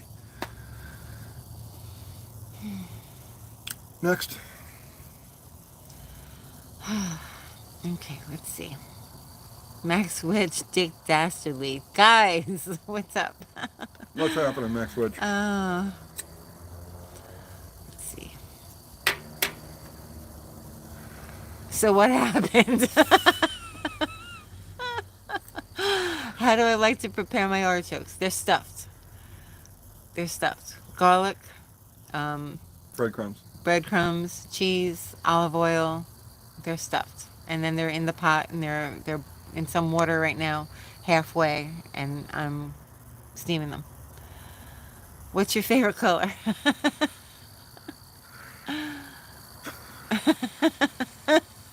Brown. So how's Plan Z? Laugh out loud. Awaiting its turn. Awaiting its turn. Plan Z is next in rotation after the race with Andy. I hope it comes up. Andy's still, as I talked about this before, Andy's truck is in fabrication shop purgatory. I talked to him today. He hasn't gotten it back yet. He doesn't know when he's getting it back yet. The race with him is in limbo. It will happen, but I don't know when it's going to happen. So the plan was after the race with Casper, we were going to circle back to Plan Z and start with that again. But it's as the world turns. You know what I'm saying? Asking, do you like mortadella? Do you like mortadella? Everybody's just dying to change the subject. Am I going to get liquored up this week? No. No. I picked a terrible week to quit drinking. Yeah. Days of Our Lives or UTG, laugh out loud. Thank you, Dirty Knob, sent $2. Thank you. Well, everybody wants to make drama of stuff, so here, I'll give you that's what these lives are for. I'm not going to do it on videos. This is why we do the lives. And now I made, so, because you got the troublemakers. Tony, everybody's going to twist everything you say. You Here know I that. am, guys. You know that. Here's the forum. Here's Kathy will read your questions or your whatever it is that you want to. They'll never ask. They'll never ask. They say we love the drama. Yeah, we've noticed. We've noticed. People love the drama. Listen, this is just part of life. Not everybody gets along all the time. No, and I'm hard to get along with. And Tony is hard. I'm easy to get along with as long as it's going okay. And that doesn't mean it's going my way necessarily. As long as things are going okay. As long as I feel that there's a level of mutual respect and understanding, then and an earnest effort is being made. Tony will bend over backwards. I will bend over backwards. I see him do it all the time. Bend over backwards. And I'm like, why are you doing that? You know something? I mentioned this in a comment, but I'm going to bring this up again because people keep bringing up the lamb chop thing, right? So I'm going to tell you why I got rid of lamb chop after that one incident, why I pulled the plug on me after that one incident. Okay, it had nothing at all to do with the car. Lamb chop was going through chemo, right? He had I don't even know what the hell I call it. Some sort of lymphoma. Some sort of lymphoma, right? So he was going through chemo. The week of the lockdown, so they announced the lockdown now, okay? This was for the whole 2020, right? The week of the lockdown, they want everybody in. Stores are supposed to be closed, everything's supposed to be locked down. He had just like a couple of days before started chemo. I went around during the lockdown. I was the only one out. This is a true story. This is a true story. Before even our own family. Before even our own family. Yeah. Before I took care of our own family, I told Kathy, I says, we got to make sure he's got protein, right? Because I got to make sure if he's going to heal, he needs good protein. There's no guarantee there's going to be meat available. There's going to be any of this stuff available. I went, right? I went to all of these different stores. I bought him $450 worth of meat. Okay, every kind of meat you can imagine. I go because I wanted him to have variety. I got him hamburger, I got him steak, I got him chicken, I got him fish, I got him pork, I got him all of these a whole variety of meat. $450 worth of meat, a couple of boxes of it, and I took it and I dropped it off at his house.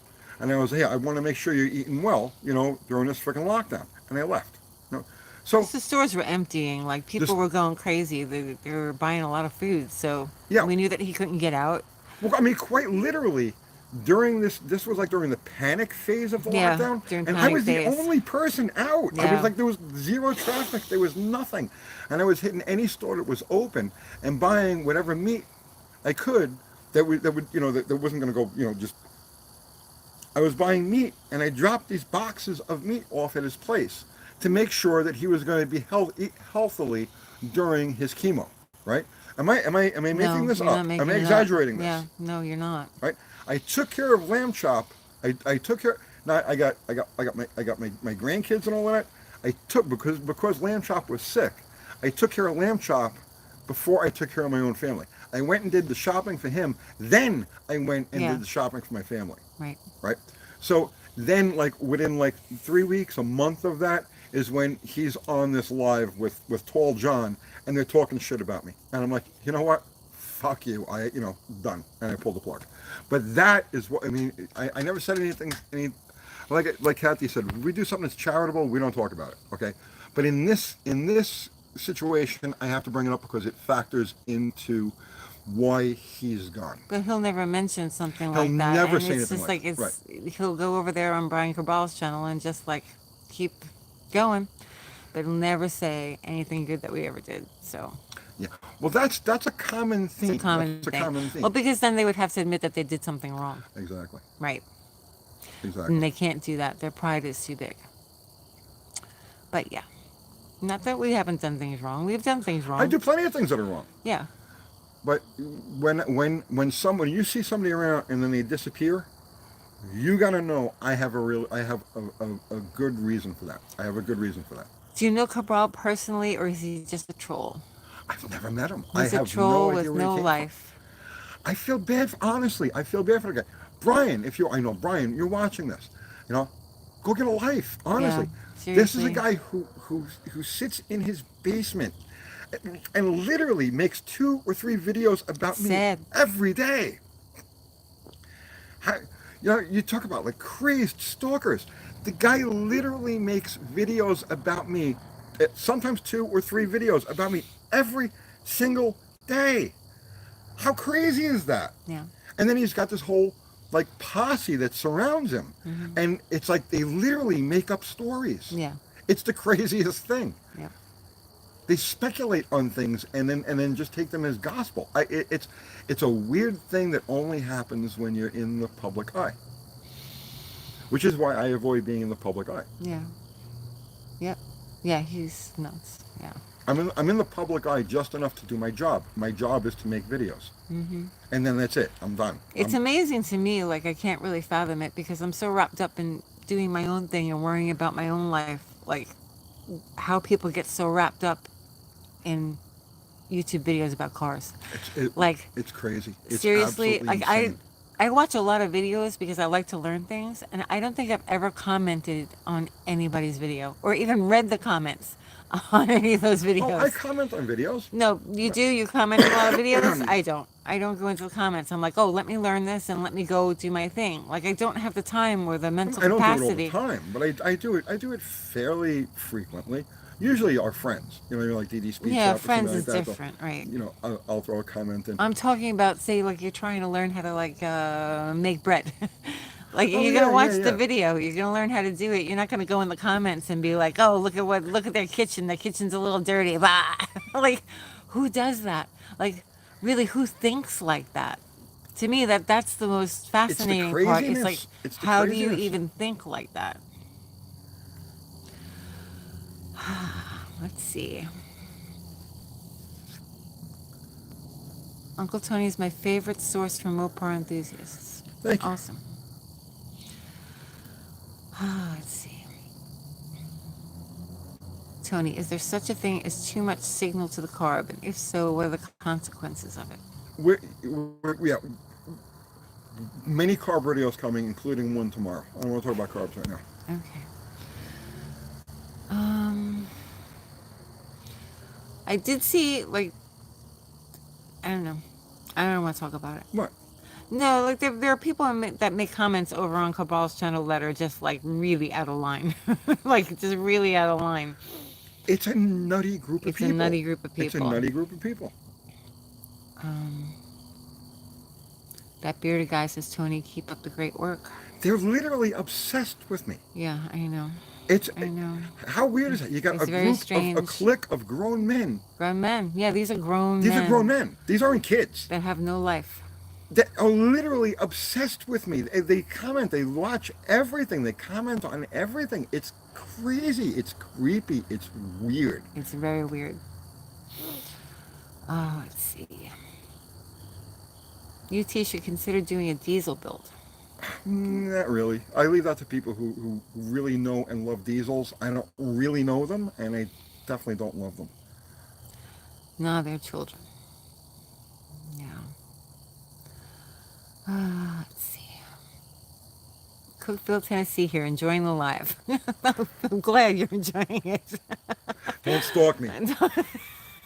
So, I'm starting to train dogs now, so we've got that going. By the way, I love Cookville. Cookville's such a nice city. Yeah.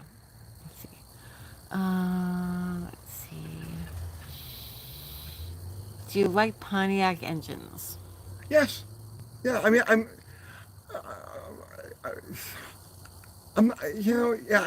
Nowadays, when I see a Pontiac motor, I feel warm and fuzzy inside. Not so much when I was younger. When I was younger, Pontiacs weren't really, but they weren't at the top of my list of respectable engines. But that was then. That was then. And now I see them a little bit differently. And yeah, I definitely have a fondness for them. I just want to say how much I appreciate all the really nice comments. Billy Bob Holcomb says you were doing a great job, Uncle Kathy. Thank you, Billy Bob. I appreciate that. So I had a thing the other night. You can't message UTG anymore. Yeah. I had to stop the messaging because I had somebody message Here, look away while I roll. at like 1 a.m. and I run. So I get all the messages. Tony is not on Instagram. Tony is not on Facebook. Tony doesn't go into our emails. He doesn't see any of it. So I had my phone on when I fell asleep the other night, and my phone goes off multiple times, and I'm like, what the freak? It woke me up. So I look at it, and it's Instagram, and it's a nasty message. We're being cursed in the middle of the night. And I was like, you know what? That's it. I'm done. Because it's like ridiculous. There's no need for it. Ridiculous. Like just absolute BS. So I shut off all the messaging. You can't reach us anymore. The only way you can get us is through email. That's it. And I'm sorry for the other people that message, but I can't take it. I'm done with it. Like I even made a post in the middle of the night on my personal channel, my personal Facebook about it. Okay. You done? Because Yeah, I'm not dealing with it. I'm I just don't not get dealing with messages. it. I got my phone is always on off. Like it's on a do not disturb. So I don't see the messages. I don't know the messages. I don't Which want to is read kind them. of why I leave my phone on, because in case there's an emergency, like we have family, we have kids, we have, there's other people, not just YouTubers. Right, but she gets messages literally in the middle of the night, 1, 2 o'clock in the morning, and people Cursing us. Cursing us out. It's Yeah. like, Right. Thanks. yeah. Appreciate that. I made a video about intake manifolds. Right. I didn't think about this. Right. But like I can't turn my phone off because his phone is off. So my Right. phone kind of constantly has to be on. So, yeah. Yeah. No more messaging. And it's Trollmageddon. Trollmageddon. One strike, you're out. Yep, you're done. You're done. There's really no reason for it. Like, seriously. Like, how messed up are you to be like in the middle of the night, you know what? I'm going to message them and I'm going to tell them what I think about them. In the middle of the night. Because they're drunk. Because they're drunk. Because they've I been, hope they're watching. I really they've been do. drinking all day. I hope they're watching. They're like, oh, And they should be embarrassed. That son of a bitch. Oh, I hate him. I'm going to write him a letter. It's crazy. Absolutely absurd. Absolutely absurd. I'm not dealing with it. Let's see. Um, Buff's Garage says, I had a bad troll and finally had to block him. Now he trolls other people, including hanging out in this live. I'm sure. They're everywhere. They're everywhere. They're everywhere. But you notice they never speak up. No. You know what I mean? Like, here, we're No. alive. We're here. It's now, right? Yeah. If you want to accuse Say me of something. something, Right. do it. Now's the time to do it. If you They want never to. do. Right, exactly. Exactly. Just wake me up in the middle of the night. Psychos. And what's the crazy thing is I know this person. That's the crazy thing. Which person? The person that did it. Which one was it? We know this person. This is a person that we know. Personally? Yeah, well, through here. Oh, through there. Yeah, Okay, through here. Yeah. Let's see. I'm here and speaking up. Hello, everyone. Hello, Ed's Machine. Hello. Let's see. Life of a moderate-sized niche internet celebrity sounds awful. You guys have no idea. You have no idea. I don't want to complain because this is actually a really great way to make a living. This is a fantastic way to make a living. Like, we are happy doing what we do, and we appreciate all of you very, very much, but it comes with a downside. There is a downside. And our downside isn't nearly as bad as some of the bigger channels. The bigger channels. They have, like, people on the roof with guns. And listen, this is no lie. This is a lie. This is no lie. When you get 2 million, or you get videos that have, like, 1 million views of a video, 2 million views of video, these people literally have guards round the clock. They do. They have people flying over their property. They Yep. have people breaking in. They have Yep. people. Like, you think I'm making this up? Yeah, this is nothing. Like, I can't imagine living like that, to be honest with you. There was what were we watching last night? You're A watching an podcast? interview. Yeah, it was a We watched a podcast. podcast last night with Whistle and Diesel, and I can't remember this guy's name. He was a big YouTuber back around in the The early YouTube days. the early YouTube days, and now he does a podcast. And he had Whistle and Diesel on there, and the two of them were talking, and they were talking about all of these psychos that stalk them, that break into their property, and the one guy, not Whistle and Diesel, both of them actually have full-time security people. They got full-time security details, because you can't live your life. No. You can't be a regular person and do stuff, because there's crazies out there. Bill McKiska sent you $5. Any chance of more lives with Steve Maggs? Those were always fun and informative. Probably. Steve's been busy. Yeah, he's been doing busy this- with his. What does he do? Barrett Jackson? Yeah. Yeah. Oh, I got the chills. And his own channel. He's putting up a Yeah. lot of content now. He's doing good. Derek at Vice Grip had someone steal from his property while he was away at an event. Yeah. Yeah. There's a know. lot of crazy There's a out lot of there, guys. crazy. A lot of crazy. YouTube success is one of those things. Be careful what you wish for, because it comes with. I don't mind being kind of small. Yeah, It's manageable I'm okay still with at the this size point. that we're at. I'm okay with the size that we're Yeah, me too. Can you get an artichoke? at. No, they're They're cooking. yeah. They're cooking. Would you do a video on your favorite places to eat in town? Andy was here last week, and we were Andy Wood, and we were riding around Nashville, right? And because I had never seen it, he was here with his kid Toby, and they had never seen Nashville. So, like, I'm like a proud papa when it comes to Nashville. I love this. I love this place so much. It's ridiculous. And I told him, I says, I want to do a YouTube channel just called Tony Nashville, right? You don't have time for that. where every night I get on a motorcycle and I go to one of these little hole-in-the-wall places or whatever, and just do a report on, like, the things in and around Nashville. And I think it'd be a good channel. Able D, UTG, to open up the homesteading self-reliant drama. Yeah. Yeah, She's awesome. I watch her awesome. every day. When Kathy's like she's not sure what to do with something, I'll go I always watch say, Patara. what would Patara do? And she goes and she watches Yeah. Patara. Let's see. How long do you cook them? About an hour and a half, usually.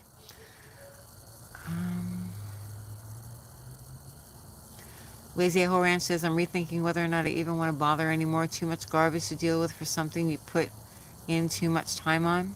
It's a lot of time. It's a full-time 18-hour a day, 7 day. If you do YouTube, if you're awake, you're doing YouTube. Right. You're always involved in it in one way or another. And that could mean that you don't you don't touch a car or you don't turn on a camera for, let's say, 10 hours. But during that 10 hours, you're thinking and strategizing Which is why your phone is off all the time, right. right? Yeah. See, what a lot of people, so you watch the videos we put out, right? And you guys don't realize how much forget about planning. Planning has nothing to do with it. Most of the videos we do have very little planning, very little editing. But the strategizing, right? Okay, so we haven't done a video on this in a long time, but the last time we did it like this. So we need to do like this. Ouch. It's I have to go check the... artichokes? Yeah. Okay. We're gonna watch her check artichokes. No, Right. Okay, she's going in. There she goes through the door, fighting the dogs. There she is. Okay. Oh, look at her checking the artichokes. Ah, that's good artichoke steam happening right there. I guess she's adding some water to it. Yep, she's adding water.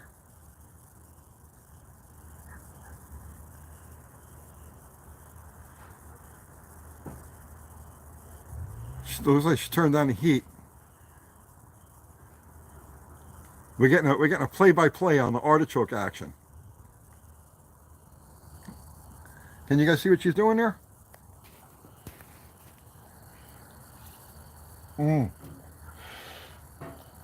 Oh, she's breaking out a frying pan. I wonder what that's all about.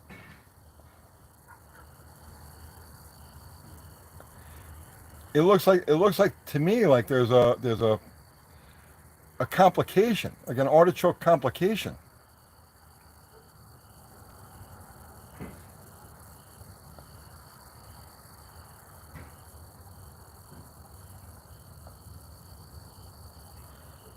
Oh, look at that. She's digging the artichokes out.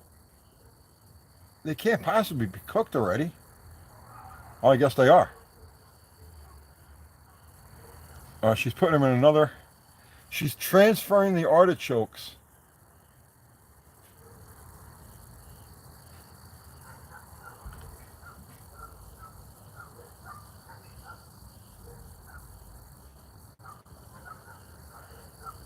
Yeah, for some reason she had to transfer the artichokes from one thing to the other.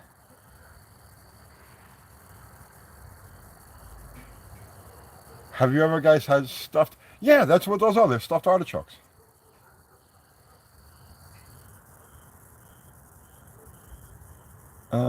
I can kind of barely read some of these questions or statements. Probably cold water. I don't know. We're gonna find out when she comes out. Might have burned the pot, probably. Uncle Tony's kitchen. Yeah, we thought about that too. How many artichokes can you mount on a tunnel ram intake? 4.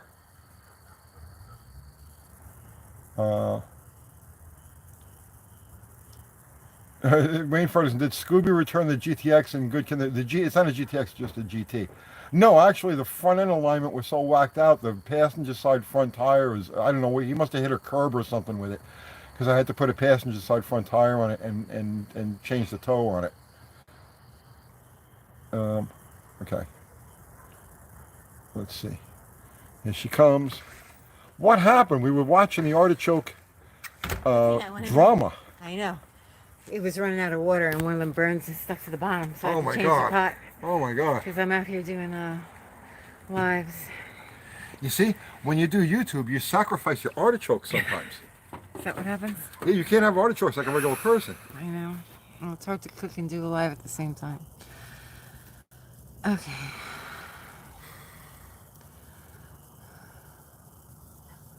Okay. Let's see. Let me get back in the frame of mind to do this. Are you talking about... What are you talking about, Tony? What were you talking about when I left? We were talking about your Where do you get an application? No What was more. that? No, where do you get an application? No more. There'll be others. Other people will come along. But nobody ever talks about the people that you did get along with absolutely perfectly. Did you see the comment? Did you see the comment? Which one? I didn't see. No, probably not. Oh, and I replied to it, right? There was some guy made a comment about the visit we made to John's shop Yeah. the other day. Okay. And it was like, they were like, you could tell they didn't want him there. And the guy, Kurt, didn't want to give up his secrets. People are crazy. Did you see that? No, I didn't see that one. Okay, so we had Andy with the GTX, who we talk to all the time. You talk to him all the Yeah, time. yeah. I actually talk to Andy, and let's see. Like they always say something about the guys that built the Slant 6, like something happened with them. They built their engine and they went on with life. Right, yeah. Like just because someone comes on the channel doesn't mean that they're here forever. Like people come in and out, like just to make things interesting. Right. Like it doesn't mean that we like got rid of them. Yeah, this is. Or that there was a falling out. Like people will name people and I'm like, what? Yeah, this isn't a situation comedy where you have the same characters all the time. This is like as you go through life. You do something with this person, you do Yeah. something with that person. Oh my God. It's too crazy. It's too crazy. So, but he asked in here, what happened to the guy with the Charger that you were swapping the carb out with? I guess they thought that he disappeared Josh? as well. Josh, yeah. I see Josh every once in a while. Right. Yeah, like these are just people that we know when there's Right. no problems. They get stuck. Like, Actually, Josh still has my carburetor. does he? It's Oh. the only Summit carburetor I have, but that's okay. Yeah, like, where'd the guy with the Charger go? You scratched up his... I didn't scratch up his fender. Jeff Lee is on. What's up, Jeff What's Lee? going on, He Jeff? says guest stars, yeah. Oh my goodness. Can't. Jeff Lee, I know you. We can't be friends anymore. Go away. We like Jeff Lee very much. Oh my goodness. Okay. Whatever happened. Wait, hang on. Where'd it go? To the cowboy guy. Lee. Oh, he's out talking bad, saying Hendo. bad things about us everywhere.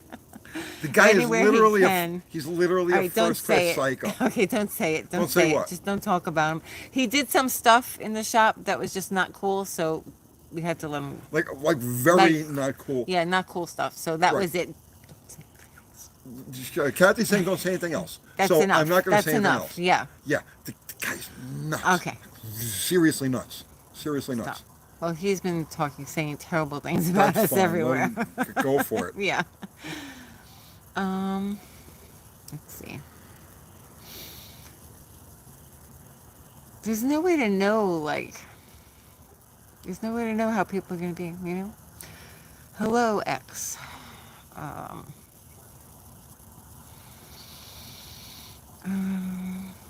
Let's see. I understand that this is entertainment. I really do enjoy the mechanical travails, and better yet, the solutions you find. To me, the solutions and epiphanies are the best. I love doing that. That's what I get nothing out of going fast. It just doesn't do it for me. It's a kick every once in a while, but I mean, my days of like that are kind of like over. If I wanted to go really fast, I'd go by myself, a Hayabusa, and I would Right. just go really fast. Yeah, it doesn't do anything for me. I like the mechanical challenges. I like making things work that shouldn't work. I like making archaic things function in a contemporary environment. Right? That's where I get my enjoyment from. And so that's the kind of stuff that we feature on the channel. Jeff Lee says, and he should know, he's in the business. I've both made and lost a lot of friends in this automotive game. It's crazy. It It's a is crazy crazy. game. Yes. It's a crazy game. Egos. Sometimes people are difficult. Sometimes people are just a little nutty. The people I never have problems with are the ones that are already established. Yeah, Okay? that's true. Well, okay, so yeah, there are people in the industry I have problems with, but personal, individual people. The people who I get along best with are the ones that are established. They've made their own way. They're not hungry for attention. They're not hungry for any type of success or anything like that. They've had success. They know what success is, and they're regular people, and I get along fantastically with them. Kiwi is a perfect example of that. Kiwi doesn't need me. I need Kiwi more than he needs me. I get great material from Kiwi. But he's successful in his own right. He doesn't need to latch on to anybody. He doesn't need to boost his ego or anything like that. He's content. He's happy. He's doing his thing. We get along fantastically. That's the type of people I get along with. The people I don't get along with are the ones who are desperate for success. They will, or recognition.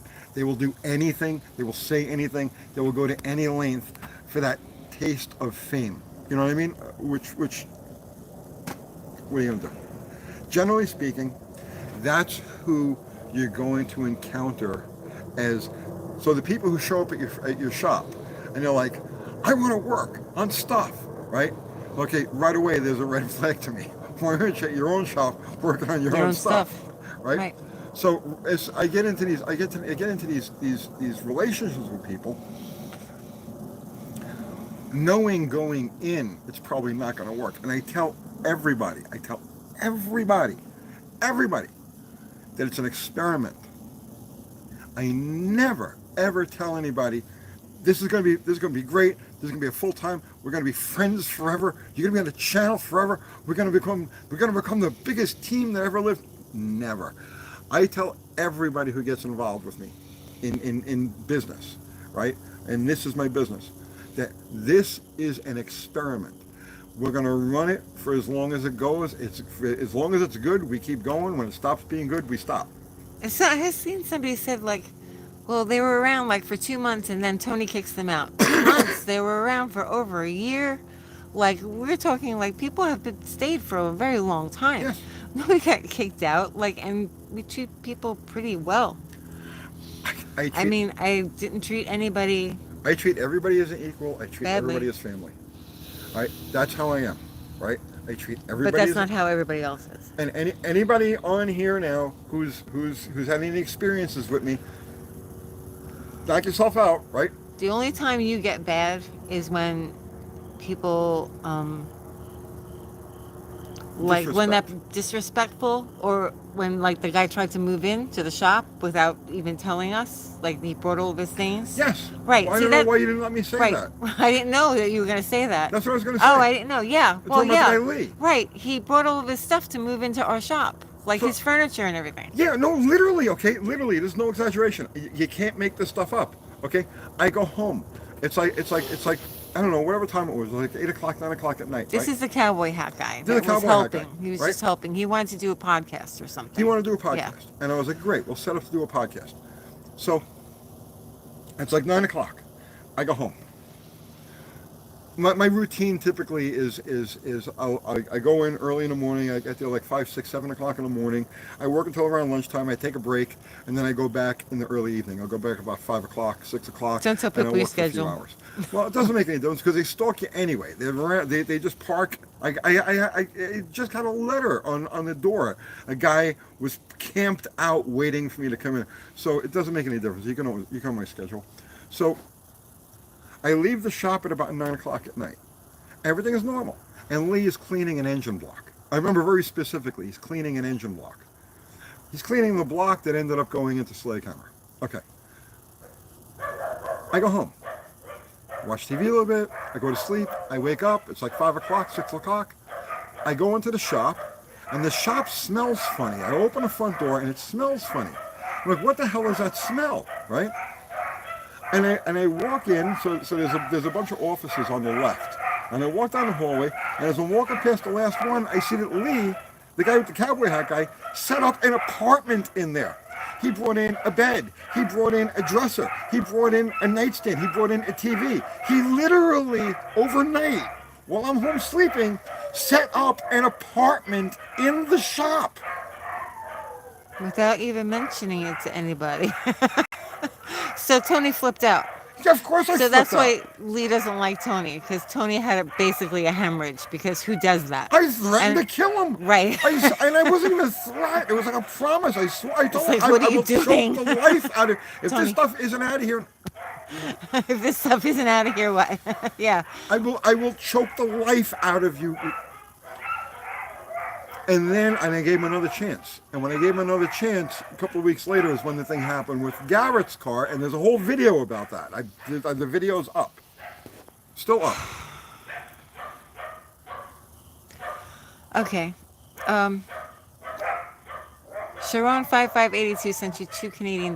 What do you think about steam? 700 foot-pounds instantly. I love steam. I'm a steam locomotive freak. I actually did a video last year, last July, I think it was, on steam locomotives. I love that stuff. MLG 1969 sent you $20. Thank you. Thank you. I mean, truthfully, honestly, right? If things like steam locomotives were in common use, if it was attainable, I wouldn't have cars. I'd be working on steam locomotive. I really love that stuff. I think my blood pressure is skyrocketing. Why? I don't know. Remembering some of these psycho. Okay, MLG 1969 just sent you $50. Wow, thank you so much. Uncle Tony, you're the coolest guy in America. Oh, well, thank I you. try. Thank you. Thank you so much. I mean, we really appreciate that. We appreciate everyone that supports us like you have no idea. We Like we appreciate- really, really do. Chaos, yeah. It's chaos. Okay, Like, you I don't know if know. other YouTubers go through this. You don't I know. think that what you do, Tony, is like you give people a lot of room, you know? Like you don't you don't lay out certain rules and you give them room and then they mess up. Because I want to see people's true character. Yeah, I know. I don't want. So here's the thing, okay? Somebody comes to work with me, and it doesn't matter whether it was here or any of my previous businesses. He tests them. Somebody- Fabrication I- Ranch yeah, says it's not- he does. He absolutely does. It's not. No. Don't phrase it that way. It's not testing. It's not testing. What is it? Testing is that you place obstacles in people's paths and see how they handle. Oh no, those you don't obstacles. do that. I don't do that. I No. would never do that to someone. No, you don't do that. Because I don't want that done to me. You're right. Right? I will not do to anybody what I don't want. You know, I know it's one thing to say it. He says he didn't mean it in a bad way. Fabrication Ranch says that. So what I do is I don't lay out any rules. Somebody comes to work with me, I don't lay out any rules. Because I want to see them in their true habitat. I want to see their true nature and how they deal with stuff. I don't want to see how somebody responds to me as the boss, the owner, the whatever it happens to be. I want to see how they respond in a situation and how far they'll go. And it's been my experience so far dealing with YouTube and people wanting to be on YouTube is that they go too far. They don't. They go too far. They let ambition get ahead of common sense, and they end up biting the hand that feeds them. Okay. Let's see.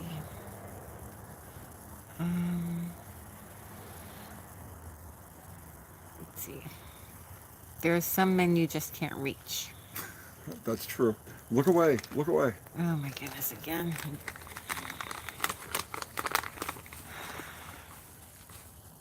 Common sense isn't common. I'm not going to say that we're not difficult.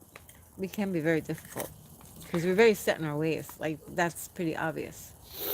If you cross me, I become very difficult. If I feel I'm being slighted or disrespected, I become extremely difficult. But up to that point, I'm a cupcake. Thank you. The garden looks pretty good, even though it's still cold right now. It should be done soon. What's up, Lobo GTX? You're just a classic American man. We have some very old school ways. So, I think that we can probably be assholes. I can be. Yeah, for sure. Oh, really, Olive? Marigolds are your favorite? Yeah, they came in beautiful this year. Like, they're really going crazy. Are you done, Tony? Yeah. Okay. Look, it's really simple. Right? This channel is my business. This is our life. It's Well- our business, but it's also our life. Like, Yes. we put everything into this. That's true. But this is my business. So somebody who comes into my world here, right, has to understand on their own, not because I tell them, but because they're able to deduce this on their own, is that I'm the one who's paying the bills. I'm the one who's paying the rent, the electric, the water. I'm paying for the parts. I'm paying for the hand towels, the shop towels. I'm paying for the... See, People forget that. People forget that electric needs to be paid, and like Right. soap needs to be Right. purchased, and like all of these things have to Right. work to make things happen. This channel, to maintain this channel, a ballpark about 100 grand a year, right? Coming out of my pocket. And people who come to work with me, I don't take anything from anybody. You know what I No, mean? Like you nothing. give them stuff. I give stuff, right? But I never take anything from anybody. That's another thing too. I keep seeing these comments Yeah, pop up, right. right? It's like, what's he gonna take from you? Right. There is not, and I'm telling you straight up, right? I'm saying it here live now in front of everybody, right? If anybody has a different story, go right and said it. Go right now. I have never taken anything from any of the people. People try to give me shit all the time. You know, here, have this, take that, and I'm like, nope, I don't want it. I don't want it. I got mad at Al for taking a free set of taillights, right? For Sleigh Comer, Junkyard Willie sent him a set of taillights, right? And I got mad at him for it. I says, don't do that, right? Pay for them. It's different for the junkyard jet guys because we had put it out there that they were building Right. a car and people could donate to them. Right, but I took nothing from that, like Right. zero. No, that Right. all went to them. Right. And all the money too that was donated that went straight to their account. 100%. We didn't take anything from them. Not a penny. And on top of that, I gave them parts. I gave them lots of. Actually, I lent them some parts that I guess they feel that I gave them, but that's okay. That's besides the point. There's a really nice 410 shore grip in there. But I know. I mean, like if anybody can get up there and say that I took something from them, a penny, a part, anything, and the stuff that does end up in my hands, like for instance, Stubby's car, right? Which the grandmother said, don't send that back to my house, just junk it, right? Because it's not coming back here.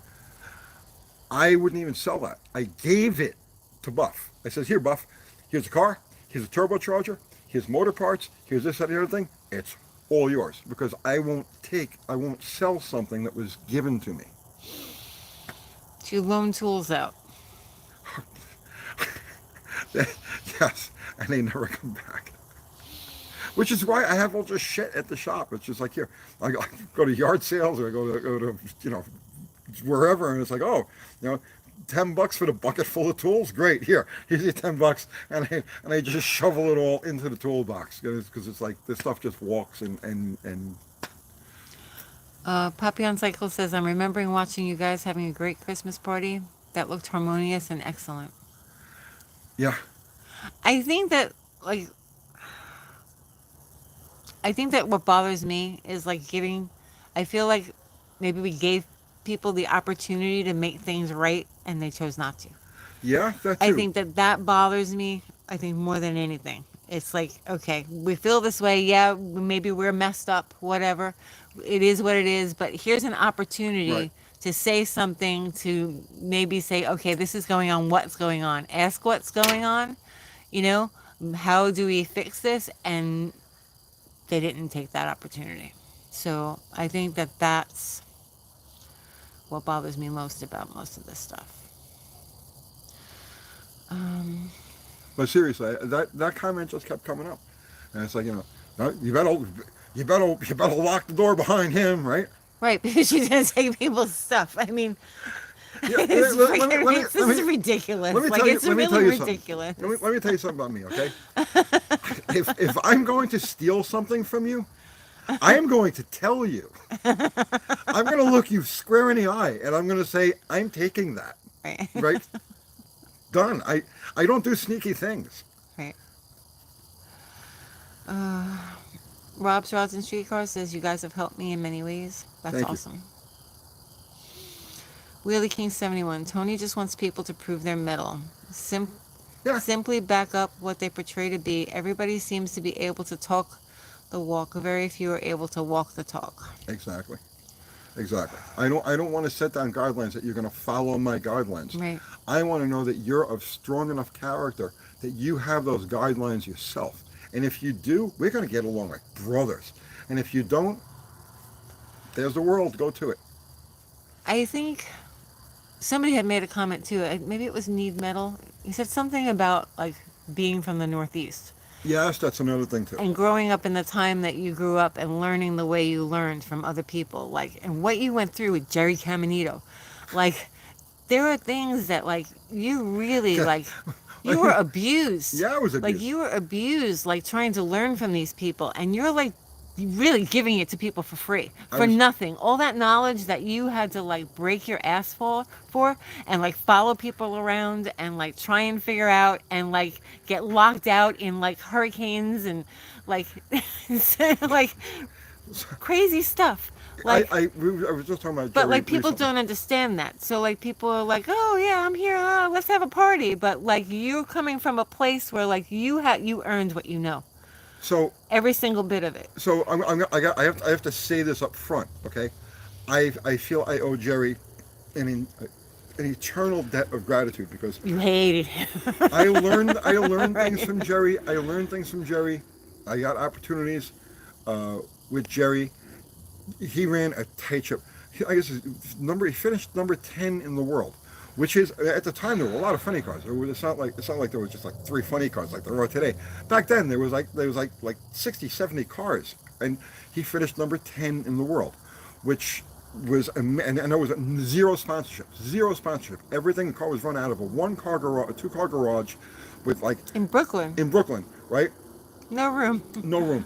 So it gives you an idea of the quality. You know what I mean? Like his tenaciousness, and I owe him an eternal debt of gratitude.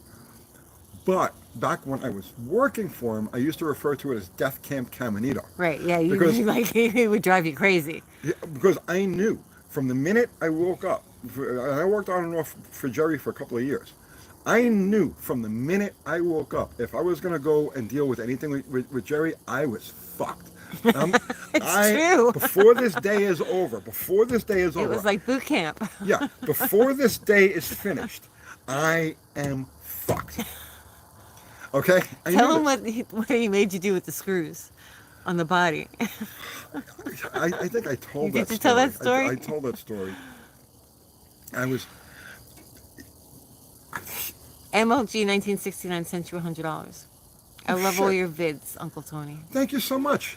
We really appreciate that. Thank you so much. That's awesome. You guys, some of you are really too generous. But thank you. Um, a couple of rules I had to go by when I was working for Jerry. Okay, so you're working on the car, right? You're working on the car. Can't touch the car. Right? Now you have to picture this now. Right? You have to picture. Now I was in my 20s. I was like 25, 26, 27, and I was obsessed with learning about nitro. Okay.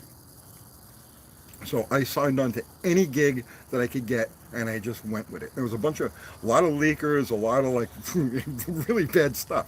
But I was desperate to learn, and I was willing to do anything it took to learn. And when you worked for Jerry, it was anything you took to learn. One of the rules that I had to follow when I worked on Jerry's car was when you're working on the car, don't ever touch the car. Like, Yeah. we'll figure that one out, okay? Right. It doesn't matter what you're doing on the car. If you're going to work on the car, don't touch the car. Right. Does anybody want to speculate on how you go about doing that? How do you work on a fuel funny car without actually touching a fuel funny car? Because I did it. Because I did it. Because I had to. Because if I didn't, I would get a wrench thrown at my head, or he would take you out in the middle of the crowd. Okay, talk about me being a fucking son of a bitch. Yeah. Right? He would take. So you're working on a car, and there's always a crowd of people around watching you work on the car. Well, if you did something that Jerry didn't like, Jerry would pull you out of whatever you're doing and dress you down like a drill sergeant in front of the crowd.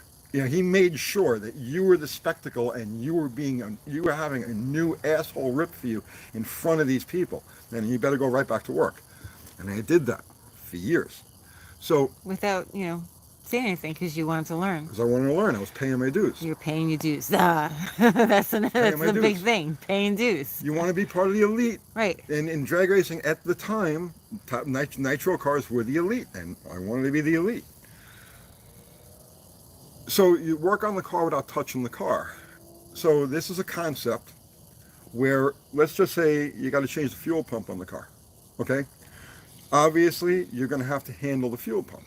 Obviously, you're going to have to handle the nuts and the bolts. But no other part of your body can be touching any part of the car. So regardless of what part you're working on, it's just that part. Like, and it's you. That's it. You can't be doing this. You can't be doing this. You can't be in contact with the car other than the exact part that you're working on. And God forbid he hears a bolt drop or a tool drop or it was like, it was crazy. It was fucking crazy. But that made me who I was. Right.